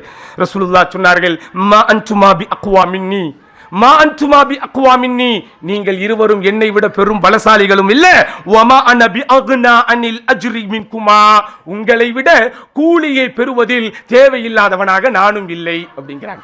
ஏன்? நடந்து போனா என்ன கிடைக்கும்? அல்லாஹ்விடத்துல என்னத்தான் கிடைக்கும்? நற்கூலி கிடைக்கும். பள்ளி வாசலுக்கு நடக்கும் போதே நமக்கு எவ்வளவு நன்மைகள் வாக்களிக்கப்பட்டிருக்கிறது. அப்போ இந்த போரிலே அல்லாஹ்வுடைய திருப்தியை எதிர்பார்த்து, அல்லாஹ்வுடைய பொருத்தத்தை எதிர்பார்த்து, இந்த வெந்த பூமியில் நொந்து நடந்தாலும் பரவாயில்லை, அந்த நற்கூலி எனக்கும் வரட்டும் என்று சொல்லி சிரமத்தை இன்முகத்தோடு தாங்கியதனுடைய விளைவு அல்லாஹ் சுப்ஹானஹு வ தஆலா அவ்வளவு பெரிய வெற்றிகளை தந்தான். அதனால் என் அன்பிற்கினிய சகோதரர்களே, என் அன்பிற்கினிய சகோதரிகளே, என் அன்பார்ந்த இளைஞர்களே, என் அன்பிற்கினிய இளம் பெண்களே, இந்த உலகத்திலே சில கஷ்டங்களை நீங்கள் படும்போது இன்முகத்தோடு அதை ஏற்றுக்கொள்ளுங்கள், இன்முகத்தோடு அதை ஏற்றுக்கொள்ளுங்கள். குறிப்பாக திருமணமான புதிதில் எல்லோரும் சில கஷ்டங்களை படத்தான் செய்வோம், எல்லோருக்கும் சில சிரமங்கள் இருக்கத்தான் செய்யும். அதிலும் குறிப்பாக பெண் பிள்ளைகள் சில சிரமங்களை நீங்கள் அடையத்தான் செய்வீர்கள். ஏன்? யாராக இருந்தாலும் ஒவ்வொரு பெண்ணும் அவளுடைய தகப்பனுக்கு அவள் இளவரசியை போலத்தான். வீட்டில் வளரும் போது பொம்பளை பிள்ளை எப்படிங்க வளரும்? இளவரசியை போல வளரும். நான் கூட நடுவிலே பேசும்போது அது மிகப்பெரிய வைரலானது, எத்தனை பேர் பார்த்தீர்கள் என்று தெரியவில்லை. அந்த உரையிலே நான் குறிப்பிட்டேன், எப்படி மகள் என்பவள் ஒவ்வொரு தகப்பனுக்கு யாரு? அவள் ஒரு அரசியை போல, ஒரு இளவரசியை போல. வீட்டில் என்ன இருந்தாலும் வாப்பா மேல ரொம்ப பாசம் வைக்கிறது யாரு? மகதான். பொம்பளை ஆம்பளை பசங்க பாசத்தான் இருப்பானுங்க, ஆனா கொஞ்ச காலம் மீசைக்கு சம்பளத்தோட அவனுக்கு வேற லெவல்ல தான். அவங்க ரோபோட் மாதிரி தான் இருப்பானுங்க அவனுக்கு. நான் எல்லா பிள்ளைகளை பத்தி, உங்க பிள்ளைகளை பத்தி சொல்லல, என் பிள்ளைகளை பத்தி சொல்லல, பொதுவா சொல்றேன். என் பிள்ளைக்கு 5 வயசு தான் ஆகுது. அவர் வீட்டை பத்தி பேசுறாரோ அப்படி ஒரு பிரச்சனை இருக்கு. எங்க போய் நம்ம பேசினாலும் ஒருவேளை இவங்க வீட்டில் அப்படித்தான் இருக்குமோ அப்படிலாம் கிடையாது. நம்ம பொதுவா சமுதாயத்தில் என்ன பார்க்கிறோமோ அதை சன்மார்க்கத்துக்காக பேசுறோம், அப்படிதானே? அப்போ இந்த ஆம்பளை பசங்க எல்லாம் ஒரு தினுசா தான் இருப்பானுங்க. 10 வயசு 12 வயசு தாண்டினாலே, அரும்பு மீசை முளைக்க ஆரம்பித்தாலே ஒரு மாதிரியாகத்தான் அவர்கள் இருப்பார்கள். ஆனால் பெண் பிள்ளைகள் அப்படி இல்லை. 20 வயசு பொம்பளை பிள்ளையா இருந்தாலும் அது வாப்பாவை பார்த்தா 2 வயசு புள்ள மாதிரி இருக்கும். அப்போ சகோதரர்களே, என் பெற்ற தாய் எனக்காக வேலை பார்க்கும் போது, எனக்காக சமைக்கும் போது, எனக்காக துணிகளை துவைக்கும் போது எனக்கு அது ஒரு பெருசாவே தெரியாது. ஏன்? எங்க அம்மா என்னைய பெற்றாங்க, எனக்கு வேலை செய்யறாங்கன்னு ஆயிடும். என் மனைவி ஒருவா எங்க இருந்தோம், அவ எனக்கு எல்லா வேலையும் செய்வா. அவ எந்த வேலையை செஞ்சாலும் எனக்கு அது எந்த சலனத்தையுமே ஏற்படுத்தாது. ஏன்? அவ ஒய்ஃபு சமயத்தில் கையில் எடுப்பா நைஃபு, அப்புறம் நமக்கு போயிடும் லைஃப். அப்படிலாம் கொண்டு போக கூடாது. அவ கத்தி எடுப்பானா வெங்காயம் தக்காளி வெட்டுறதுக்கு சொல்ல வர்ற. இப்படி அவ எவ்வளவோ வேலை அவ செய்வா, எனக்கு அது ஒரு சலனத்தையே ஏற்படுத்தாது. ஏன்? அவ ஒய்ஃபு மனைவி செஞ்சுதான் ஆகணும். எங்க அம்மா எங்க பாப்பாக்கு செஞ்சாங்க, அவங்க அம்மா அவங்க பாப்பாக்கு செஞ்சாங்க. நல்ல வார்த்தையை கவனிக்கணும். செஞ்சாங்க அப்படின்னா என்ன அர்த்தம்? இப்போ செய்யறாங்களான்னு தெரியாது. அப்ப அதனால மனைவி வேலை செய்யும் போது தெரியாது. ஆனா நாம் பெத்த பொண்ணு ஒரு வீட்டில் போய் வேலை செய்யும் போது, நாம் பெத்த பொண்ணு ஒரு இடத்துல போய் வேலை செய்யும் போது எப்படி இருக்காது? அப்பதான் என் கண்ணில இருந்து கண்ணீரே வரும் சகோதரர்களே. அப்போ சிரமத்தை ஏற்பதற்கு நாம் யாரும் தயாரில்லாமலேயே இருக்கிறோம். சிரமத்தை ஏற்காமல் நம்முடைய பிள்ளைகள் வளர வேண்டும் என்பதற்காக பெரும்பாடுபடுகிறோம். ஆனால் சிரமத்தை ஏற்றால்தான் வெற்றி இருக்கிறது, சிரமத்தை ஏற்றால்தான் மகிழ்ச்சி இருக்கிறது. இதை நானாக தானாக சொல்கிறேன் என்று நினைக்காதீர்கள். அல்லாஹ் அல் குர்ஆனில் வாழ்க்கையின் ரகசியம், வெற்றியின் ரகசியத்தை பற்றி சொல்லும் போது இன்னமஅல் உஸ்ரி யுஸ்ரா வ இன்னமஅல் உஸ்ரி யுஸ்ரா, அதாவது குர்ஆனில் ஒரு வார்த்தையாக வந்தால், ஒரு முறையாக வந்தாலே அது மிகப்பெரிய தத்துவம். ஆனால் ஒரு சில விஷயங்கள் இருக்கிறது, அல்லாஹ் அதை ஒன்றுக்கு மேற்பட்ட முறை சொல்லுவான். காரணம், அதனுடைய ஆழத்தையும் அகலத்தையும் நாம் புரிந்து கொள்ள வேண்டும் என்பதற்காக. அப்போ சிரமத்துடன் தான் லேஸ் இருக்கிறது, சிரமத்துடன் தான் லேஸ் இருக்கிறது. அப்போ சிரமத்தை அவர்கள் இன்முகத்தோடு ஏற்றுக்கொண்டார்கள், கஷ்டத்தை இன்முகத்தோடு ஏற்றுக்கொண்டார்கள். அதன் பலனும் பயனும் இமாலய வெற்றியாக அல்லாஹ் சுப்ஹானஹு வ தஆலா அவர்களுக்கு கொடுத்தான். அடுத்தங்கே நாம் பெற்ற படிப்பினை என்ன? ஆலோசனையே சிறந்த ஆயுதம். ஆலோசனையே சிறந்த ஆயுதம். ரசூலுல்லாஹி ஸல்லல்லாஹு அலைஹி வஸல்லம் அவர்கள் அந்த போரில் ஒவ்வொரு விஷயத்திற்கும் ஆலோசனை செய்தார்கள், ஒவ்வொரு விஷயத்திற்கும் ஆலோசனை செய்தார்கள். அல்லாஹ்வின் தூதர் ஸல்லல்லாஹு அலைஹி வஸல்லம் அவர்கள் ஒரு முடிவை எடுத்தால் எதிர்த்து பேசவோ அல்லது அதற்கு மாற்றமாக எதையாவது எடுத்து பேசவோ யாராலும் முடியாத அளவிற்கு அல்லாஹ்வின் தூதர் ஸல்லல்லாஹு அலைஹி வஸல்லம் அவர்கள் நிபந்தனையற்ற ஆதரவை அந்த கூட்டத்திலே பெற்றார்கள். உங்களுக்கு புரிகிறதா? நிபந்தனையற்ற ஆதரவு. நிபந்தனையற்ற ஆதரவுனா என்ன? எந்த டிமாண்டும் இல்லாமல், எந்த கண்டிஷனும் வைக்காமல் ஒரு கூட்டம் ஒரு தலைமைக்கு ஆதரவு கொடுத்திருக்கிறது என்றால் அது அல்லாஹ்வின் தூதர் ஸல்லல்லாஹு அலைஹி வஸல்லம் அவர்களுக்கு அவர்கள் தம் தோழர்களான சஹாபாக்கள் கொடுத்த ஆதரவு மட்டும்தான்.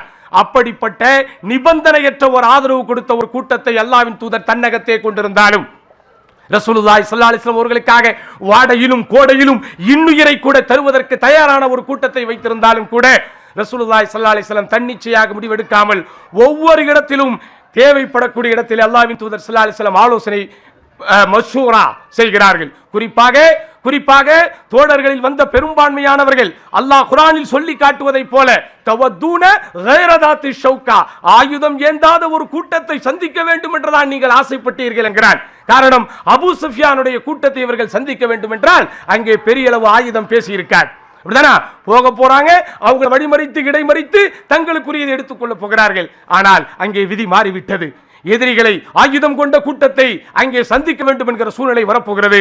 உடனே ரசூலுல்லாஹி ஸல்லல்லாஹு அலைஹி வஸல்லம் அவர்கள் ஒட்டுமொத்த மக்களையும் ஒன்றாக திரட்டி அஷீரு அலைய அய்யுஹன் நாஸ், அஷீரு அலைய அய்யுஹன் நாஸ், மக்களே எனக்கு ஆலோசனை சொல்லுங்கள், மக்களே எனக்கு ஆலோசனை சொல்லுங்கள். திரும்ப திரும்ப கேட்கிறார்கள். அபூபக்கர் ரலியல்லாஹு அன்ஹு எழுகிறார்கள், வீர உபதேசம், வீர உரையாற்றுகிறார்கள். உமர் இப்னு கத்தாப் எழுந்திருக்கிறார், வீர உரையாற்றுகிறார். மிக்தாத் இப்னு அஸ்வத் எழுந்திருக்கிறார், வீர உரையாற்றுகிறார். எல்லோருமே முஹாஜிர்கள், எல்லோருமே அல்லாஹ்வின் தூதர் ஸல்லல்லாஹு அலைஹி வஸல்லம் அவர்களோடு சேர்ந்த மக்காவை சேர்ந்தவர்கள். மதீனாவை சேர்ந்த மண்ணின் மைந்தர்களான யாருமே வாய் திறக்கவில்லை என்பதை அல்லாஹ்வின் தூதர் அங்கே அவதானிக்கிறார்கள். காரணம், அந்த போரிலே வரக்கூடிய நன்மையோ தீமையோ நேரடியாக அதிகபட்சமாக யாரை தாக்க போகிறது? யாரை தாக்க போகுது? மதீனாவின் மக்களை தான் தாக்க போகிறது. அப்ப ரசூலுல்லாஹி ஸல்லல்லாஹு அலைஹி வஸல்லம் திரும்ப திரும்ப கேட்கிறாங்க, ஷீரு அலைய அய்யுஹன் நாஸ், மக்களே எங்களுக்கு நீங்கள் ஆலோசனை கொள்ளுங்கள், மக்களே எங்களுக்கு ஆலோசனை சொல்லுங்கள். உடனே அன்சாரிகளின் பிரதிநிதி சாத் இப்னு முஆத் ரலியல்லாஹு அன்ஹு அவர்கள் எழுந்திருத்து, அல்லாஹ்வின் தூதரே, அன்சாரிகளில் ஒருவராக அன்சாரிகளின் சார்பாக ஒரு கருத்தை நீங்கள் எதிர்பார்க்கிறீர்களா? நான் அன்சாரிகளுடைய பிரதிநிதியாக பேசுகிறேன் என்று எழுந்து சாத் இப்னு முஆத் ரலியல்லாஹு அன்ஹு அங்கே ஒரு வீர உரையாற்றுகிறார்கள். அல்லாஹ்வின் தூதரே, ஏனென்றால் அங்கே ரசூலுல்லாஹி ஸல்லல்லாஹு அலைஹி வஸல்லம் கேட்டதற்கு ஒரு நியாயமான காரணம் இருந்தது. காரணம், அல்லாஹ்வின் தூதர் ஸல்லல்லாஹு அலைஹி வஸல்லம் இந்த மதீனத்து மண்ணின் மைந்தர்களோடு போட்ட ஒப்பந்தம் எப்போது ஆரம்பித்தது தெரியுமா? ஹிஜ்ரி 12ஆம் நபித்துவம் கிடைத்த 12ஆம் ஆண்டிலேயே அல்லது 13ஆம் ஆண்டிலேயே மினா கூடாரத்திற்கு இவர்கள் எல்லாம் வரும்போது அங்கே ஒரு ஒப்பந்தம் கையெழுத்தானது என்று சொல்ல முடியாது, எழுத்திலே வராத ஒரு ஒப்பந்தம் அங்கே உறுதியானது. அது என்னவென்றால், மதீனாவிற்குள் நாங்கள் இருக்கும் காலமெல்லாம் எங்களுக்கு நீங்க என்ன செய்யணும்? பாதுகாப்பு தரணும். மதீனா விட்டு வெளியே போனா பாதுகாப்பு தர வேண்டும் என்கிற ஷரத்து எதுல இல்ல? அந்த ஆரம்ப ஒப்பந்தத்தில் இல்லை. எவ்வளவு மைனூட்டாக ரசூலுல்லாஹி ஸல்லல்லாஹு அலைஹி வஸல்லம் அவர்கள் கவனித்திருக்கிறார்கள் பாருங்கள். வரலாற்றை ஆழமாக படித்தால் தான் இதை புரிந்து கொள்ள முடியும். அப்படிதானா? அந்த மினாவினுடைய கூடாரத்தில் இவர்கள் சந்திக்கும் போது, அந்த ஆரம்ப நேரத்திலே ஒப்பந்தம் போடும் போது, மதீனாவிற்கு எதிரிகள் உள்ளே வந்தால்தான் இவர்களுக்கு பாதுகாப்பு தர வேண்டும் என்பது ஷரத். பத்ர் என்பது மதீனாவிற்கு வெளியே இருக்கக்கூடிய ஒரு இடம். அங்க போனா பாதுகாப்பு தர வேண்டும் என்பதோ, உங்களுக்காக வாளேந்தி எதிரிகளை சந்திக்க வேண்டும் என்பதோ ஷரத்துக்களில் இல்லாதது. ஆனாலும் அல்லாஹ்வின் தூதர் ஸல்லல்லாஹு அலைஹி வஸல்லம் அங்கே ஈமானோடு ஒத்து போகிற அந்த ஒப்பந்தத்தை எதிர்பார்த்து கேள்விகளை கேட்கும் போது சாத் இப்னு முஆத் எழுந்திருத்து சொல்கிறார், அல்லாஹ்வின் தூதரே, மதீனாவிற்குள் இருந்து கொண்டு மாத்திரம் உங்களுக்கு நாங்கள் பாதுகாப்பு தரமாட்டோம் என்று சொல்ல மாட்டோம். எங்கே போனாலும் உங்களோடு நாங்கள் இருப்போம். எங்களை நீங்கள் அழைத்துக் கொண்டு இந்த கடலில் விழுந்தாலும் உங்களோடு சேர்ந்து நாங்களும் விழுவோம் அல்லாஹ்வின் தூதரே. இப்படியாப்பட்ட சஹாபாக்களை ஒரு கூட்டம் காஃபிர் என்கிறத அவரை ஏற்றுக்கொள்ள முடியுமா? இப்படியாப்பட்ட ஒரு கூட்டத்தை வஞ்சிப்பவரிடத்தில் நன்மை இருக்குமா? அதனால் தான் ஷியாக்கள் மனிதகுல எதிரிகள் என்று இந்த குழப்ப காலத்திலேயும் அஹ்லுஸ் சுன்னாவின் அறிஞர்கள் சொல்லிக் கொண்டிருக்கிறார்கள். சகோதரர்களே, சாத் இப்னு முஆத் ரலியல்லாஹு எழுந்திருத்து சொன்னார், யா ரசூலல்லாஹ், எங்களை நீங்கள் அழைத்துக் கொண்டு எங்கே போனாலும் உங்களோடு வருவோம். எங்களை நீங்கள் அழைத்துக் கொண்டு கடலிலே விழுந்தாலும் உங்களோடு நாங்களும் விழுவோம் என்று சாத் இப்னு முஆத் ரலியல்லாஹு அன்ஹு இந்த நேரத்திலே தைரியம் சொன்ன போதுதான் அல்லாஹு அக்பர், எல்லோரும் அடுத்த கட்டத்தை நோக்கி நகர்கிறார்கள். இப்படி அந்த போர்க்களத்தின் பெரிய விஷயம் ஆரம்பித்து சகோதரர்களே, சின்னஞ்சிறு விஷயம் வரை அல்லாஹ்வின் தூதர் ஸல்லல்லாஹு அலைஹி வஸல்லம் அடுத்தவர்களுடைய கருத்துக்கு மதிப்பு கொடுக்கிறார்கள். போய்கொண்டே இருக்கிறது போர் படை. ஒரு இடத்திலே தங்க வேண்டும் என்று அல்லாஹ்வின் தூதர் முடிவெடுக்கிறார்கள். உடனே ஒரு நபித்தோழர் கேட்கிறார், யா ரசூலல்லாஹ், இந்த இடத்திலே நீங்கள் தங்க வேண்டும் என்று முடிவெடுத்தீர்களே, இது அல்லாஹ் உங்களுக்கு வஹியாக தந்ததா அல்லது நீங்களாக எடுத்த முடிவா? அல்லாஹ்வின் தூதர் ஸல்லல்லாஹு அலைஹி வஸல்லம் அவர்கள் மக்களை அடக்க வேண்டும் என்று நினைத்திருந்தால், தன்னுடைய ஆதிக்கத்தை ஆளுமை அங்கே நிறைவேற்ற வேண்டும் என்று நினைத்திருந்தால், ஆம், இதுவும் அல்லாஹ்வினுடைய நாட்டம் தான் என்று சொல்லி இருக்கலாம். காரணம், அல்லாஹ்வுடைய தூதருக்கு இருக்கிற அங்கீகாரத்தை பற்றி சொல்லும் போது, ஒமா யன்திகு அனில் ஹவா இன் ஹுவ இல்லா வஹ்யுன் யூஹா, அவர் எதையும் மன இச்சைப்படி பேசுவதில்லை. அவர் என்ன பேசினாலும் அவருக்கு அறிவிக்கப்படுகிற வஹிதான் என்று சொல்லி அவர்களை அமைதிப்படுத்தி இருக்கலாம். இருந்தாலும் அல்லாஹ்வின் தூதர் ஸல்லல்லாஹு அலைஹி வஸல்லம் அவர்களுக்கு வீரியத்தை விட காரியம்தான் முக்கியம் என்பது நன்றாக தெரியும். ஆதலால் உண்மையை உள்ளபடி சொல்கிறார், ஆம், இது நான் எடுத்த முடிவுதான் என்ற போது உடனே இந்த தோழர் அல்லாஹ்வின் தூதருக்கு ஆலோசனை கொடுக்கிறார்கள். யா ரசூலல்லாஹ், இங்கிருந்து நாம் ஓய்வெடுப்பதை விட அல்லது நம்முடைய கூடாரத்தை அமைப்பதை விட கொஞ்சம் கீழிறங்கி அமைத்தால் நமக்கு தோதுவானதாக இருக்கும். அங்கேதான் தண்ணீர் பக்கத்திலே இருக்கிறது. இன்னொன்று, நம்ம அங்க போயிட்டோம்னா அது இங்கிருந்து வர்றவங்களுக்கு மேட்டு பகுதி. நீங்க நன்றா யோசிங்க, இறங்கி வர்றது ஈஸியா, ஏறி போறது ஈஸியா? வாகனத்தில் போனா எல்லாம் ஈஸின்னு சொல்லாதீங்க. நடந்து வரும்போது, ஓடி வரும்போது, போர்க்களத்திற்காக வரும்போது மேலிருந்து கீழ் வர்றதுதான் ஈஸி. கீழே இருந்து மேல போறது சுப்ஹானல்லாஹ். அதுக்கு நாஸ் சஹாபாக்களுக்கு உலக அறிவில்லை என்று ஒரு மூடர்கள் பேசிக் கொண்டிருக்கிறார்களே, இதெல்லாம் உங்களுக்கு தெரியவில்லையா? சஹாபாக்களுடைய புத்தி கூர்மையை புரிந்து கொள்வதற்கு சஹாபாக்களுக்கு அல்லாஹ் சுப்ஹானஹு வ தஆலா இயல்பாக அறிவு ஞானத்தை கொடுத்திருக்கிறான் என்பதற்கு இதெல்லாம் ஆதாரம் இல்லையா? ஹிஜ்ரத் பயணம் ஆரம்பித்து அல்லாஹ்வின் தூதருடைய மரணம் வரைக்கும் அந்த மார்க்கத்தினுடைய எழுச்சிக்காக, இஸ்லாமிய வரலாற்றின் பேரெழுச்சிக்காக, இஸ்லாமிய சாம்ராஜ்யத்தின் பேரெழுச்சிக்காக எடுத்து வைக்கப்பட்ட, நட்டு வைக்கப்பட்ட ஒவ்வொரு வித்திலும் ஒவ்வொரு விதையிலும் சஹாபாக்களுடைய அறிவை, சஹாபாக்களுடைய புத்தி கூர்மை அல்லாஹ் சுப்ஹானஹு வ தஆலா நமக்கு காட்டிக் கொண்டுதான் இருக்கிறான். இப்படி என் அன்பிற்கினியவர்களே, அடுத்தவர்களுடைய கருத்தை ஏற்றுக்கொள்ள வேண்டும், அடுத்தவர்களுடைய ஆலோசனையை மதிக்க வேண்டும். இவன் நம்மளை விட வயசுல சின்னவன், இவனுக்கு என்ன தெரியும் என்று யாரையும் எடுத்தெறிந்து பேசாதீர்கள். குறிப்பாக வீட்டிலே மனைவிமார்கள் ஆலோசனை சொல்லும் போது, பொம்பளை, இவனுக்கு என்ன தெரியும் என்று நினைக்காதீர்கள். அல்லாஹ் சுப்ஹானஹு வ தஆலா அவர்கள் மூலமாக எவ்வளவோ நன்மைகளை இந்த சமூகத்திற்கு ஏற்படுத்தியிருக்கிறான். ஹுதைபியா உடன்படிக்கையின் போது அடுத்த கட்டத்திற்கு நகர முடியாமல் அன்னார் ஸல்லல்லாஹு அலைஹி வஸல்லம் அவர்களே அமைதியாக இருக்கும் போது அந்த வரலாற்றை அடுத்த கட்டத்திற்கு நகர்த்திய மாபெரும் பெருமை யாருக்குரியது? சைனபா, உம்மு சலமா. அல்லாஹு அக்பர். கொஞ்ச நேரத்தில் வரலாற்றையே மாத்திருவீங்க போல இருக்கு. ஆமா, ஏன்னா அந்த காலத்து சுன்னத்துல் ஜமாத் பயான்லாம் கவனிச்சிருக்கீங்களா? நடுவில் கொஞ்சம் உங்களுக்கு இந்த கதையெல்லாம் சொல்லணும். எவ்வளோ நேரம் இருக்குன்னு தெரியல, இதை மட்டும் சொல்லிக்கிறேன். நிறைய இருக்கு. அதான் உங்களுக்கு டைம் இருக்கு, எனக்கு டைம் இருக்கணும்ல. சரி, அதாவது விஷயம் என்னன்னா, அதாவது இந்த கதையை நீங்க கேள்விப்பட்டிருப்பீங்களா என்னன்னு தெரியல.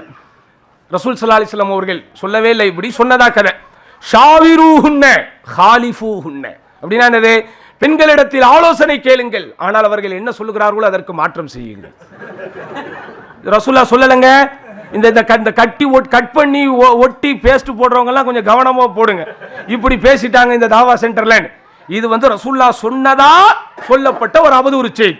இதற்கு பின்னாடி ஒரு கதையும் சொல்லுவாங்க. யாருக்கெல்லாம் தெரியும் அந்த கதை? ஈச்ச மரம். யார் அதுல? அலி ரலியல்லாஹு என்ன செஞ்சாங்களாம்? ஒரு மரத்துல போய் நின்னாங்க. அலி ரலியல்லாஹு அவர்களும் ஃபாத்திமா ரலியல்லாஹு அன்ஹா அவர்களும் தேன் நிலவிற்காக போகிறார்கள். திருமணமான புதுதுல சந்தோஷமா தேன் நிலவிற்காக போறாங்க. போகும்போது அவங்க தேன் நிலவுக்கு எங்க சுவிட்சர்லாந்துக்கும் நியூசிலாந்துக்கும் போயிருக்க முடியும். ஒரு பேரிச்சம்பழம் தோட்டத்துக்கு போறாங்க. உடனே ஃபாத்திமா ரலியல்லாஹு அன்ஹா கணவரை பார்த்து, கணவரே அதோ அந்த பூவை அல்லது அந்த பழத்தை எனக்கு பறித்து தாருங்கள்ங்கிறாங்க. உடனே மாஷா அல்லாஹ் புது பொண்டாட்டி சொன்னா எலியா இருந்தா கூட ஏறிடும். அலி ரலியல்லாஹு அன்ஹு ஏற மாட்டாங்களா? அப்படிதானங்க. புது பொண்டாட்டி சொன்னா எலி மாதிரி இருந்தாலும் ஏறு. அது அலி, வீரத்தின் உறைவிடம், வீரத்தின் இலக்கணம். உடனே அலி ரலியல்லாஹு அன்ஹு மேலே ஏறினாங்களாம். மேலே ஏறி அது பறிச்ச உடனே அந்த இடத்துல இறங்கி வரும்போது அங்க வந்து என்னாச்சான், ஒரு கிளையில கால் வைக்கிறாங்களாம். அப்போ வைக்கும்போது இங்க இருந்து ஃபாத்திமா ரலியல்லாஹு அன்ஹா சொல்றாங்களாம், கணவரே அந்த கிளையில் கால் வைக்காதீர்கள், கால் வைக்காதீர்கள் நாங்களாம். உடனே அவங்களுக்கு இந்த செய்தி ஞாபகம் வந்தது. எந்த செய்தி? ஷாவிரூஹுன்ன ஹாலிஃபூஹுன்ன. மனைவி இடத்துல ஆலோசனை கேளு, ஆனா மனைவி என்ன சொல்றாலும் அதுக்கு மாற்றம் செய். உடனே ஆஹா, என்னதான் ஃபாத்திமாவே இருந்தாலும் ஃபாத்திமா சொல்றதை கேட்கறதா, ஃபாத்திமாவோட பாவா சொல்றதை கேட்கறதா, யார் சொல்றதான் கேட்கணும்? அல்லாஹ்வுடைய தூதர் சொன்னதான் கேட்கணும்னு அந்த கிளையில கால் வைக்கிறாங்க. டமால்னு கீழே விழுறாங்க. விழுந்த உடனே, ஏங்க படிச்சு சொன்ன அதுல கால் வைக்க கூடாதுன்னு, ஏங்க அதுல கால் வச்சீங்க? நீங்க வைக்க கூடாது, நீங்க உங்க பாவா வைக்கணும்னாரு. எங்க பாவா எங்கெங்க வந்தாருங்க? இல்ல உங்க பாவா ரசூலுல்லாஹ் தான் அப்படி சொன்னாங்க, ஷாவிரூஹுன்ன வ ஹாலிஃபூஹுன்ன. மனைவி என்ன சொல்றாலோ அதுக்கு மாற்றம் செய் அப்படின்னு. செஞ்சிராதீங்கத்தா, கதைக்காக சொல்றேன் நான். உடனே வாங்க, உடனே பஞ்சாயத்தை பண்ணிடலான்னு நேரா அல்லாஹ்வுடைய தூதர் ஸல்லல்லாஹு அலைஹி வஸல்லம் கூட்டு போறாங்க. கூட்டு போன உடனே, யா ரசூலல்லாஹ் நீங்க தான் அப்படி சொன்னீங்க, அதனால உங்க மகள் வந்து அங்க கால் வைக்க கூடாதுன்னாங்க, ஆனா நான் கால் வச்சு கீழே விழுந்துட்டேன், இப்போ இதுக்கு என்ன தீர்வு? அப்ப நீங்க சொன்னது தப்பா? உடனே அல்லாஹ்வுடைய தூதர் சொன்னாங்களா, அலியே நீங்கள் சரியாக செய்தீர்கள். சரியாக செஞ்சனா? உடஞ்ச கிளையில கால் வச்சு கீழே விழுந்து முட்டியெல்லாம் பேர்ந்திருக்குது, சரியாக செஞ்சீங்க. ஆமா, நீங்க அந்த இடத்துல கால் வைக்காம என் பேட்டி சொல்ற இன்னொரு இடத்துல கால் வச்சிருந்தீங்கன்னா அங்க ஒரு பாம்பு உங்களை குத்தி இருக்கும், அது உங்க உயிருக்கே ஆபத்தா இருக்கும். ஆக நீங்கள் சரியானதைத்தான் செய்தீர்கள். என் மகள் சொன்ன பேச்சை நீங்க கேட்கல. இப்படி எந்த மாமனாராவது சொல்லுவாங்களா? நீங்களும் நானுமே சொல்ல மாட்டோம். பாருங்க, இதுதான் சமுதாயம். நான் இந்த சமுதாயத்திற்கு ஒன்றை சொல்லுவேன். இந்த அஹ்லு சுன்னாவின் பிரச்சாரகர்கள் வந்ததற்கு பிறகுதான் சகோதரர்களை ஒரு தலைப்பின் கீழ் நின்று குர்ஆனுடைய வசனங்களும் ஹதீஸுகளுடைய வாக்கியங்களும் சரியான வரலாற்று தகவல்களும் தரவுகளும் இந்த சமூகத்திற்கு போய் சேர்ந்தது. அது வரைக்கும் நீங்கள் இந்த சமூகத்திற்கு என்ன சொல்லிக் கொண்டிருந்தீர்கள்? எப்ப பார்த்தாலும் கதைகளும் கப்சாக்களும், அப்படிதானா? அந்த அவுலியா இந்த அவுலியா அது இது என்று இந்த சமுதாயத்தை எப்படி குடம்போட்ட தங்கமாக, இந்த மார்க்கத்தின் அங்கமாக சுத்திகரிக்கப்பட்ட ஒரு மிக சிறந்த ஒரு சமூகமாக இவர்களை மாற்றுவதற்கு பதிலாக பொய்யையும் புரட்டையும் கப்சாவையும் தான் இந்த சமூகத்திற்கு சொல்லிக் கொடுத்து கொண்டிருந்தீர்கள். அப்படிதானே? நபி ஸல்லல்லாஹு அலைஹி வஸல்லம் பிறந்த தினம் வருகிறதோ இல்லையோ, எல்லா சமூகத்திலும் எல்லா ஜமாத்துகளிலும் எல்லா முஹல்லாக்களிலும் மீலாது விழாக்களிலே மீலாது நபியிலே நீங்கள் நபியின் வரலாற்றை பற்றி என்ன பேசினீர்கள்? இவர் திமுகவா, இவர் இந்த தலைவரை கொண்டு வருவார். அவர் அதிமுகவா, அவர் அந்த தலைவரை கொண்டு வருவார். அவர்கள் எல்லாம் ரஹீகுல் மக்தூமில் இருந்தும் சீரத்து இப்னு ஹிஷாமில் இருந்தும் முஹம்மது ரசூலுல்லாஹ்வில் இருந்துமா தரவுகளை பேசுவார்கள். அவர்களுக்கு அதிகபட்சம் தெரிந்ததே சீரா புராணமும் நாகுரணிபாவின் பாடல்களும் தான். இந்த ரெண்டுத்திலையும் ஒரு மிக்சிங் அவங்களா போட்டு இதைத்தான் சமுதாயத்திற்கு வரலாறுகளாக இவர்கள் சொல்லிக் கொண்டிருந்தார்கள். அப்படிதானே? அப்ப என் அன்பிற்கினியவர்களே, ஆலோசனை கேளுங்கள், வாழ்க்கையில் உயர்வீர்கள். உங்களுக்கு தெரியுமா, ஒரு முஸ்லிம் இன்னொரு முஸ்லிமுக்கு செய்யக்கூடிய கடமைகள் எத்தனை? 5. ஆனா இன்னொரு ரிவாயத்துல 6ன்னு வருது. 5 ரைட். என்னது 5? டக்குன்னு சொல்லுங்க, தண்ணி குடிச்சுக்கிறேன் அந்த கேப்ல.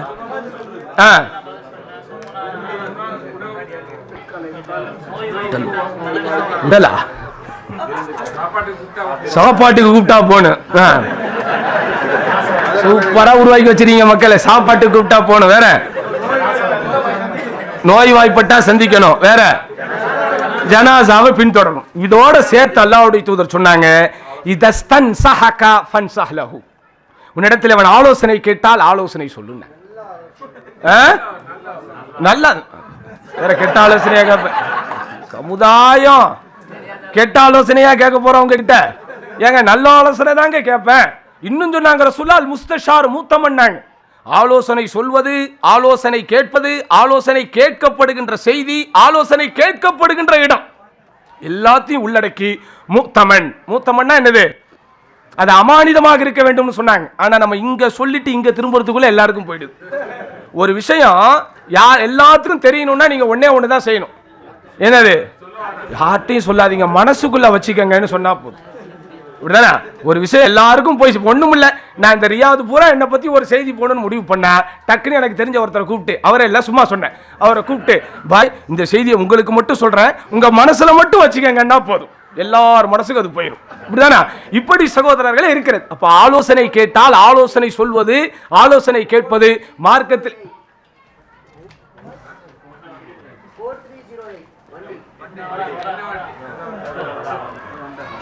சரி, முடிஞ்சதா?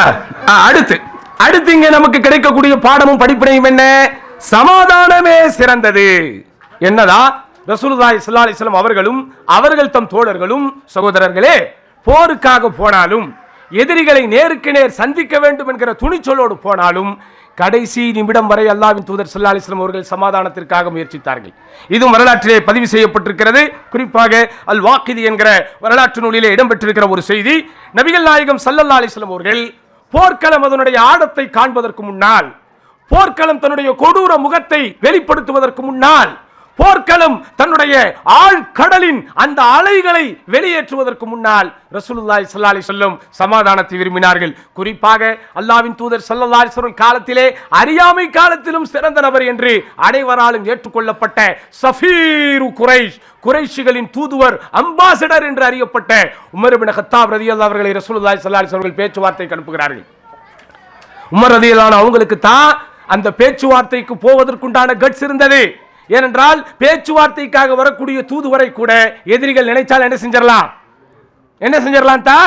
அவங்கள கொண்டறலாம். ஆனா உமர் என்கிற ஒரு ஆளுமை வரும்போது அவ்வளவு சீக்கிரம் அவங்களால என்ன செஞ்சிட முடியாது, கையை உயர்த்தி விட முடியாது, ஆயுதத்தை தூக்கிவிட முடியாது. இப்படி துணிச்சலுக்கும் திறமைக்கும் பேர் போன உமர் இப்னு கத்தாப் ரலியல்லாஹு அவர்களை ரசூலுல்லாஹி ஸல்லல்லாஹு அலைஹி வஸல்லம் போர்க்களம் துவங்குவதற்கு முன்னால், சண்டைகள் ஆரம்பிப்பதற்கு முன்னால், ஆயுதங்கள் ஒன்றுக்கொன்று மோதிக்கொள்வதற்கு முன்னால், ஈட்டிகளும் வாள்களும் ஒருவரை ஒருவர் சந்தித்துக் கொள்வதற்கு முன்னால் அல்லாஹ்வுடைய தூதர் ஸல்லல்லாஹு அலைஹி வஸல்லம் உமர் இப்னு கத்தாப் ரலியல்லாஹு அவர்களை அந்த குறைஷிகளிடத்தில் அனுப்புகிறார். காரணம் வகான சஃபீருஹும் ஃபில் ஜாஹிலியா, அவர் அறியாமை காலத்திலேயே அவர்களுக்கு மத்தியில் ஒரு தூதுவராக, ஒரு அம்பாசடராக வாழ்ந்தவர். அப்போ அங்க போன உடனே இந்த மாதிரி நீங்க வந்துட்டு பேசாம திருப்பி போயிட்டீங்கன்னா உங்களுக்கு சேஃப், உங்களுடைய ரத்தங்கள் பாதுகாக்கப்படும். நீங்க வந்துட்டீங்க, நீங்க ஆயுதத்தை தூக்காமல் சண்டைகளை தொடராமல் போய்விட்டால் உங்களுக்கு நல்லது என்று உமர் இப்னு கத்தாப் ரலியல்லாஹு அவர்கள் பேசிய போது அந்த சமூகத்திலே இருந்த குறைஷி குலத்தை சார்ந்த மதிக்கப்பட்ட நபர்களில் ஒருவராக இருந்த ஹுக்கைம் இப்னு ஹிசாம் என்பவர், உமர் கரெக்டான விஷயத்தை சொல்லியிருக்கிறாரு, நம்ம பேசாம போயிட்டோம்னா நல்லது, சண்டை வேணாம், சண்டைக்கு போனோம்னா நமக்கு தான் பிரச்சனை என்று அவர் எடுத்து சொன்ன போது, வழக்கம் போல் ஈரை பேனாக்கி பேனை பெருச்சாலியாக்கி நாளைக்கு வருகிற சண்டையை இன்றைக்கே இழுத்து விடுகின்ற இயல்பான குணம் பெற்ற அபூஜஹல், ஒவ்வொரு டீம்லயும் ஒருத்தர் இருப்பான். உலக நாசம் ஆகிறதுக்கு ஒவ்வொரு காலத்திலையும் ஒருத்தர் இருப்பான். அப்படிதானா? சும்மா விட்டுருந்தா அதுவே ஆறிடும். ஒரு சில பிரச்சனைகள் இருக்குங்க, பேசாம இருந்தா அதுவே முடிஞ்சிடும். ஆனா ஊருக்கு ஒரு அபூஜஹல் இருக்கிற மாதிரி சில கட்டத்தில் வீட்டுக்கு ஒரு அபூஜஹல் இருக்கும். குறிப்பா அந்த புருஷன் பொண்டாட்டி சண்டை வரும்போது அவங்களுக்குள்ள விட்டுட்டா அதுவே சமாதானம் ஆயிடும். என் மவளை நீ எப்படி பேசுவேன்னு அவர் ஆரம்பிப்பார், என் தங்கச்சி எப்படி பேசுவேன் இவர் ஆரம்பிப்பார். என் அன்பிற்கினிய பெண்களே, உங்களுக்காக ஒன்றை சொல்லுவேன், உங்கள் கணவரோடு உங்களுக்கு சண்டை வந்து விட்டது என்று சொன்னால் முடிந்த வரைக்கும் 3வது நபரை அனுமதிக்காதீர்கள். அது நீங்கள் உங்களை பெற்றெடுத்த பெற்றோர்களாகவே இருந்தால். அவங்க எப்போ வரணும், தீர்க்க முடியாத அளவிற்கு பிரச்சனைகள் வந்தால், அடுத்த கட்டம் என்ன நடக்க போதோ தெரியல, என் உயிருக்கும் மானத்திற்கும் ஆபத்து என்கிற ஒரு கட்டம் வந்தால் மட்டும்தான் நீங்கள் என்ன செய்யணும், அடுத்தவர்களை உங்களிடத்தில் பேசுவதற்கு அனுமதிக்க வேண்டும். அதை குறித்து குர்ஆனே சொல்லுகிறது. ஆனால் சில பேருக்கு சகோதரர்களே இயல்பான ஒரு பழக்கம் இருக்கிறது, 2 பேர் ஒன்னா இருந்தா அவனுக்கு பிடிக்கவே பிடிக்காது, தூக்கமே வராது. சில பேர் ஆமாங்க, சில பேருக்கு அல்லாஹ் அவர்களுக்கெல்லாம் நேர்வழி காட்ட வேண்டும், ஏதாவது பேசி ஏதாவது செய்து வீட்டை ரெண்டாக்குவது அவர்களுக்கு ரொம்ப பிடித்த ஒன்று. அப்போ அங்கே உமர் இப்னு கத்தாப் அவர்கள் பேச வருகிறார்கள், ஹக்கீம் இப்னு எல்லாரும் ஏற்றுக்கொள்கிறார்கள். ஆனால் அபூஜஹல் விடமாட்டேன், நான் வந்திருக்கிறேன், இங்க போர் நடந்தே ஆக வேண்டும் என்று சொன்னதற்கு பிறகுதான் அங்கே போர்க்களங்கள் நடக்கிறது. அங்கே அதற்கு மிகப்பெரிய பாதிப்புகள் ஏற்படுகிறது. என் அன்பிற்கினியவர்களே, இப்படி இந்த போர்க்களத்தினுடைய ஒவ்வொரு கட்டத்திலும், இந்த போர்க்களத்தினுடைய ஒவ்வொரு நகர்விலும் அல்லாஹ் சுப்ஹானஹு வ தஆலா இந்த சமூகத்திற்கான படிப்பினையை வைத்திருக்கிறான். போர்க்களம் நடக்கும் போது மாத்திரமல்ல, போர்க்களம் நடந்து முடிந்ததற்கு பிறகும் அல்லாஹ் சுப்ஹானஹு வ தஆலா மிகப்பெரிய பாடங்களையும் படிப்பினைகளையும் வைத்திருக்கிறான். அதில் குறிப்பிட வேண்டிய ஒன்றே ஒன்று, ஒரு முஸ்லிம் என்று இருந்தால் சகோதரர்களே, நன்றி மறவாத நல்ல குணம் நமக்கு இருக்க வேண்டும். இன்றைக்கு நன்றி மறந்தவர்கள் சமுதாயத்திலே பெருகிக் கொண்டே போகிறார்கள். என் நன்றி கொன்றார்க்கும் உய்வுண்டாம் உய்வில்லை செய் நன்றி கொன்ற மகற்கு. உலகத்திலே ஒரு மனிதன் சகோதரர்களே, அதாவது மார்க்கத்திற்கு அப்பாற்பட்டு கூட ஒரு மனிதன் என்கிற அடிப்படையில் இருக்க வேண்டிய இயல்பான குணம் என்னது? நன்றி மறக்காத குணம். ரசூலுல்லாஹி ஸல்லல்லாஹு அலைஹி வஸல்லம் அவர்கள் போர்க்களம் முடிகிறது. சுமார் 70 பேர்கள் எதிரிகளிலே கொல்லப்படுகிறார்கள். 70 பேர்களை அல்லாஹ்வின் தூதர் ஸல்லல்லாஹு அலைஹி வஸல்லம் அவர்கள் கைதிகளாக பத்ர் போரினுடைய சிறைவாசிகளாக அவர்கள் எல்லாம் இழுத்து கொண்டு வரப்படுகிறார்கள். அந்த கைதிகள் விஷயத்திலே கூட சகோதரர்களே, உலகமே பார்க்காத ஒரு அற்புதமான ஒரு தீர்ப்பை அல்லாஹ்வின் தூதர் எழுதினார்கள். இப்படி ஒரு கல்வி புரட்சியை வளர்ந்த நாடுகள் இந்த வளர்ந்த காலத்திலே கூட செய்ய முடியாது. ரசூலுல்லாஹி ஸல்லல்லாஹு அலைஹி வஸல்லம் அவர்கள் மனித வள மேம்பாட்டில் எந்த அளவிற்கு தெளிவாக இருந்திருக்கிறார்கள் பாருங்கள். போர்க்களத்திலே கைதிகள் அழைத்து வரப்பட்டிருக்கும் போது அல்லாஹ்வின் தூதர் ஸல்லல்லாஹு அலைஹி வஸல்லம் அங்கே முதலில் உமர் இப்னு கத்தாப் போன்றவர்கள் எல்லாம் ஒரு முடிவை எடுக்கிறார்கள். யா ரசூலல்லாஹ், வந்திருக்கிற இவர்கள் எல்லாம் சாதாரணமானவர்கள் அல்ல, இவர்களெல்லாம் குஃப்ரினுடைய தலைவர்கள், குஃப்ருக்கு தலைமை தாங்குபவர்கள். அதனால் இவர்கள் விஷயத்திலே நீங்கள் இரக்கம் காட்டாதீர்கள்.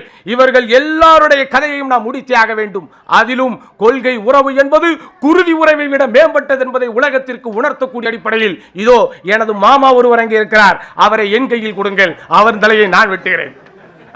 அதோ அலியின் சொந்தக்காரர் வந்திருக்கிறார், அவரை தூக்கி அலி இடத்திலே கொடுங்கள், அலி அவரை அடிக்கட்டும். இப்படி யாராவது பேச முடியுமா?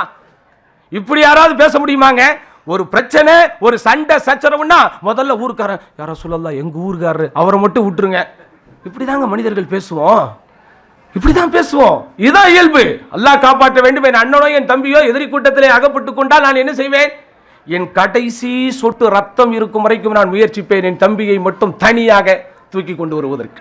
ஆமாவா இல்லையா? இதான மனித இயல்பு. ஆனா உலகத்தில் ஈமான் என்கிற ஒன்று வரும்போது அது எல்லாவற்றையும் விட சிறந்தது, உயர்ந்தது, பேணுதல் மிக்கது, புனிதமானது என்பதை நிரூபிக்கிற விதத்தில் யார சொல்லலாம், இரக்கமே படாதீங்க, ஒவ்வொருத்தரையும் முடிக்கணும், அதுவும் அவன் சொந்தக்காரன அவன் தான் முடிக்கணும்ங்கிறாங்க. அபூபக்கர் ரலியல்லாஹு திரும்பினா நமக்கு தெரியும், மாஷா அல்லாஹ். இரக்கம் என்கிற பேருக்கு நீங்கள் டிக்ஷனரியில் ஒரு அர்த்தம் தேடினால் அங்கே சில பெயர்கள் வந்தால் அதில் முதல் இடத்துல யார் பேர் இருக்கும்? அபூபக்கர் ரலியல்லாஹு அன்ஹு. அதற்காக அபூபக்கருடைய ஆளுமையில் எல்லாம் சந்தேகிக்க கூடாது. அபூபக்கருடைய ஆளுமை நமக்கு தெரிய வேண்டும் என்றால் அண்ணலால் மரணித்ததற்கு பிறகு அரசியல் ரீதியாக அபூபக்கர் முடிவெடுத்தார்களே, அந்த வரலாற்றின் பக்கங்களை படித்து பாருங்கள். அபூபக்கர் என்கிற பேராளுமை யார் என்று தெரியும்.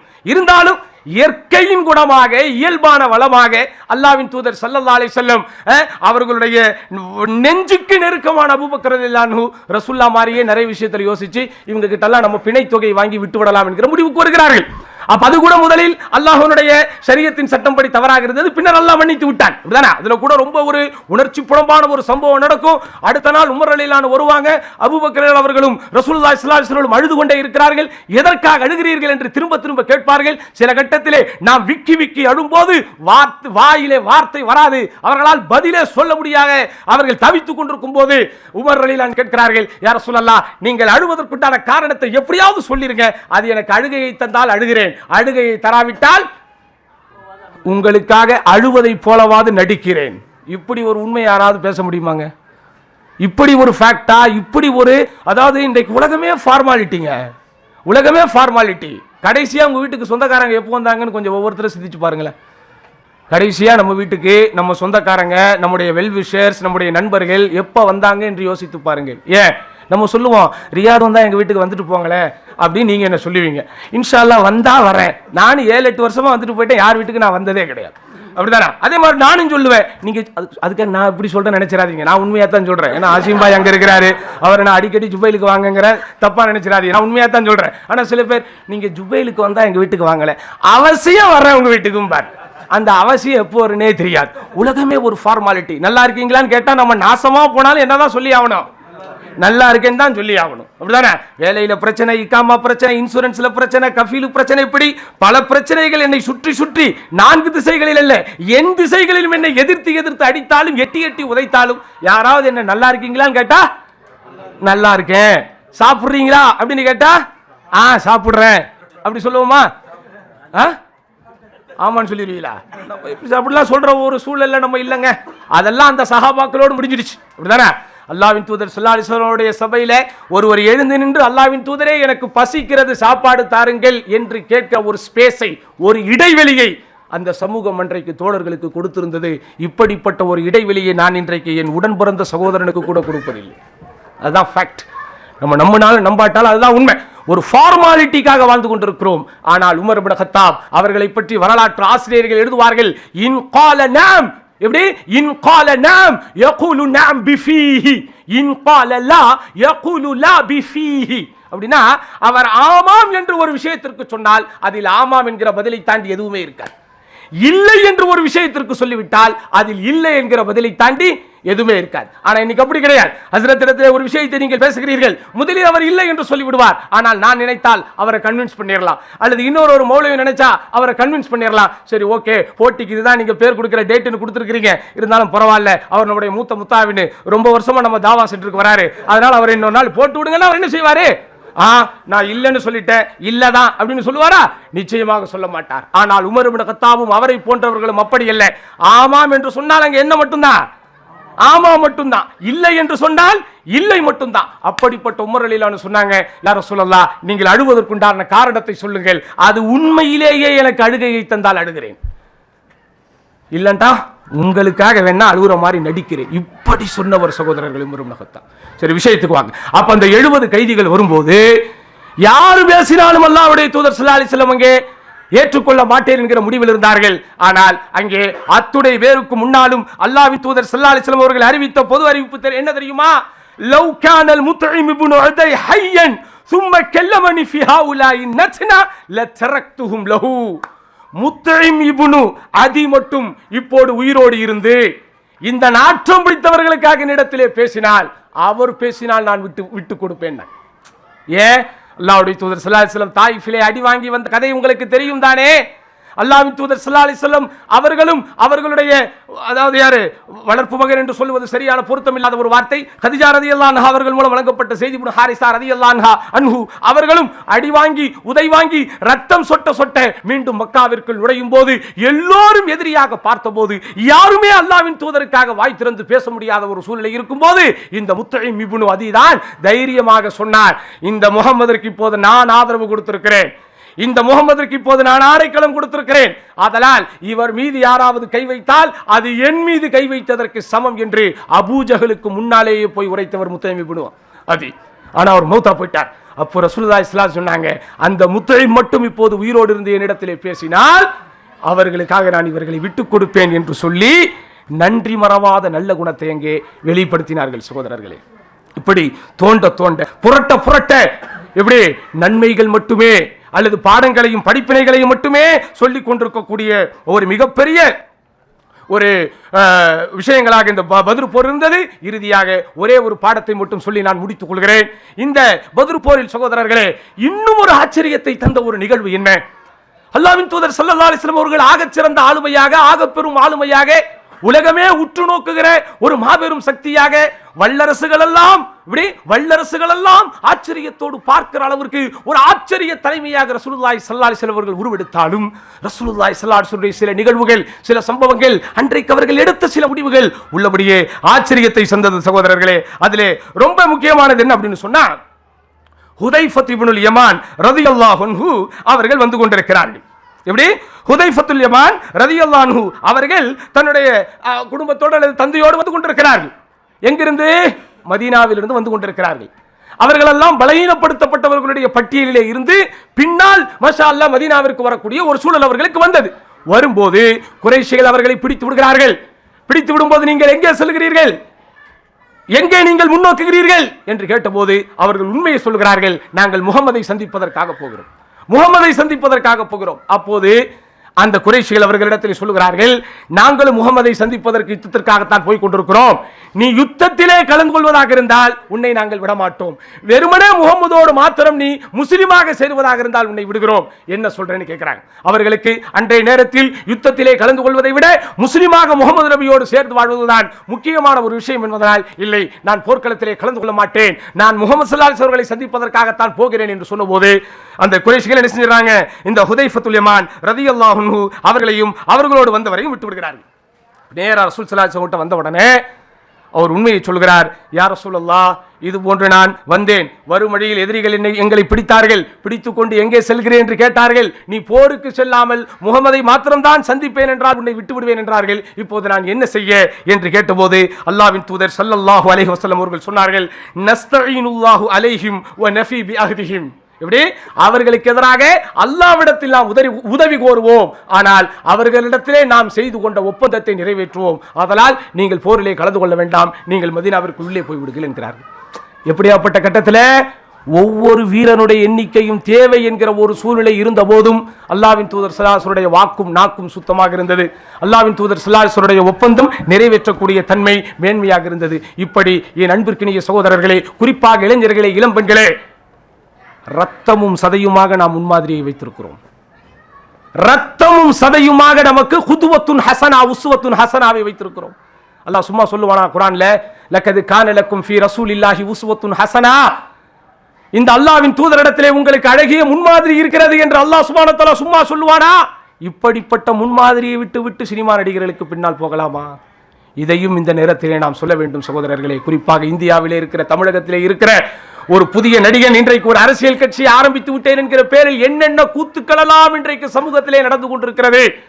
அவன் நடிகனாக இருக்கும்போது கோடிக்கணக்கிலே சம்பாதித்தானே, இதை வைத்து ஒரு மருத்துவக் கல்லூரியை கட்டினானா, அல்லது ஒரு பள்ளிக்கூடத்தை கட்டினானா, யாருக்காவது ஸ்காலர்ஷிப்பை கொடுத்தானா, யாருக்காவது எந்த உதவியாவது செய்திருப்பானா, ஒரு நீர்மோர் பந்தலை அமைத்திருப்பானா, பாதிக்கப்பட்டவர்களுக்கு உதவி செய்திருப்பானா, ஒரு நோயாளிகளுக்கு உதவி செய்திருப்பானா, ஒரு அறுவை சிகிச்சைக்கு பணம் கொடுத்திருப்பானா? இக்கட்டான சூழ்நிலைகளிலே இயற்கை சீற்றங்கள் ஏற்படும் போது, எத்தனையோ கொரோனா போன்ற பெரும் பெரும் இடர்பாடுகள் வரும்போது சமூகத்திற்கு 10 பைசா தந்திருப்பானா? அல்லது அவன் நடித்த படங்களில் ஏதாவது சமூகம் சார்ந்த கருத்துக்களை சொல்லி இருப்பானா? அல்லது அவன் வாங்கிய பணத்தையாவது குறைந்தபட்சம் வெள்ளை பணமாக மட்டும் வாங்கியிருப்பானா? எதை பற்றியுமே யோசிக்காமல் கண்ணை மூடிக்கொண்டு நடிகர்களுக்கு பின்னால் போய் கொண்டிருக்கிறீர்களே, அதுவும் புர்காவை போட்டுக்கொண்டு, ஹிஜாபை போட்டுக்கொண்டு, எனக்கு இவனைத்தான் பிடிக்கும், எங்க வீட்டில் உள்ளவர்களை விட இவரைத்தான் பிடிக்கும் என்று பொது சமூகம் பார்த்து கொண்டிருக்கிற இடத்திலே பேட்டி கொடுத்து கொண்டிருக்கிறீர்களே, அல்லாஹ்வை அஞ்சிக் கொள்ளுங்கள், அல்லாஹ்வை அஞ்சிக் கொள்ளுங்கள். இந்த முன்மாதிரியை விட எந்த முன்மாதிரி உங்களுக்கு வேணும்? இது என்ன படமா? இது என்ன கதையா? இது என்ன கற்பனையா? இது என்ன காவியமா? இந்த உலகத்தில் வாழ்ந்த ஒரு பேருண்மை, இந்த உலகத்தில் இன்றும் குர்ஆனின் மூலமாகவும் ஹதீஸ்கள் மூலமாகவும் வாழ்ந்து கொண்டிருக்கிற ஒரு பேருண்மை. அதனால் என் அன்பிற்கினிய சகோதரர்களே, சகோதரிகளே, உண்மையான கதாநாயகராக அல்லாஹ்வின் தூதர் ஸல்லல்லாஹு அலைஹி வஸல்லம் நாம் கொண்டாட வேண்டும். உண்மையான முன்மாதிரியாக அல்லாஹ்வின் தூதர் ஸல்லல்லாஹு அலைஹி வஸல்லம் நாம் ஏற்றுக்கொள்ள வேண்டும். இந்த சபையில், இந்த அவையில் என்ன ஈமானிய உணர்வு நமக்கு ஏற்பட்டதோ அந்த ஈமானிய உணர்வு இறுதி வரைக்கும் நம்மிடத்திலே இருக்க வேண்டும். பத்ர் என்கிற இந்த யுத்தமாகட்டும் அல்லது ஏனைய யுத்தங்களாகட்டும், இவைகள் எல்லாமே சும்மா பேசப்படுவதற்குண்டான ஒரு பொருள் அல்ல, சும்மா எடுத்து பேசுவதற்குண்டான ஒரு தலைப்பல்ல. அது உள்ளபடியே இதயத்திற்குள் இணைந்து, நரம்புக்குள் நனைந்து, உள்ளத்தில் நுழைந்து நமக்குள் ஒரு ஈமானிய மாற்றத்தை ஏற்படுத்த வேண்டும் என்கிற கவலைக்காக பேசப்பட்ட விஷயங்கள் என்பதை புரிந்து கொண்டு, எதை சொன்னோமோ, எதை கேட்டோமோ அதன்படி வாழ்கிற பாக்கியத்தை வல்ல ரஹ்மான் நம் அனைவருக்கும் தந்தருள்வானாக. யா அல்லாஹ், எந்த அமல்களை எல்லாம் இந்த நாட்களிலே நாங்கள் செய்கிறோமோ அந்த அமல்களை எல்லாம் நீ ஏற்றுக்கொள்வாயாக. எங்களுடைய சிறு குறு பெரு பிழைகள், பாவங்கள், குற்றங்கள், குளறுபடிகள், பலவீனங்கள் அனைத்தையும் மன்னித்து மறைத்து இந்த உலகத்திலே நாங்கள் வாழ்கிற காலம் வரை ஈமானோடு வாழ்ந்து மரணிக்கக்கூடிய பாக்கியத்தை எங்களுக்கும் எங்களுடைய குடும்பத்தாருக்கும் ஒட்டுமொத்த உம்மத்தாருக்கும் தந்தருள்வாயாக என்று வேண்டி வாய்ப்புக்கு நன்றி கூறி முடித்துக் கொள்கிறேன். வாஹிர் தஅவானா அல்ஹம்துலில்லாஹி ரப்பில் ஆலமீன். அஸ்ஸலாமு அலைக்கும் வரஹ்மத்துல்லாஹி வபரகாத்துஹு.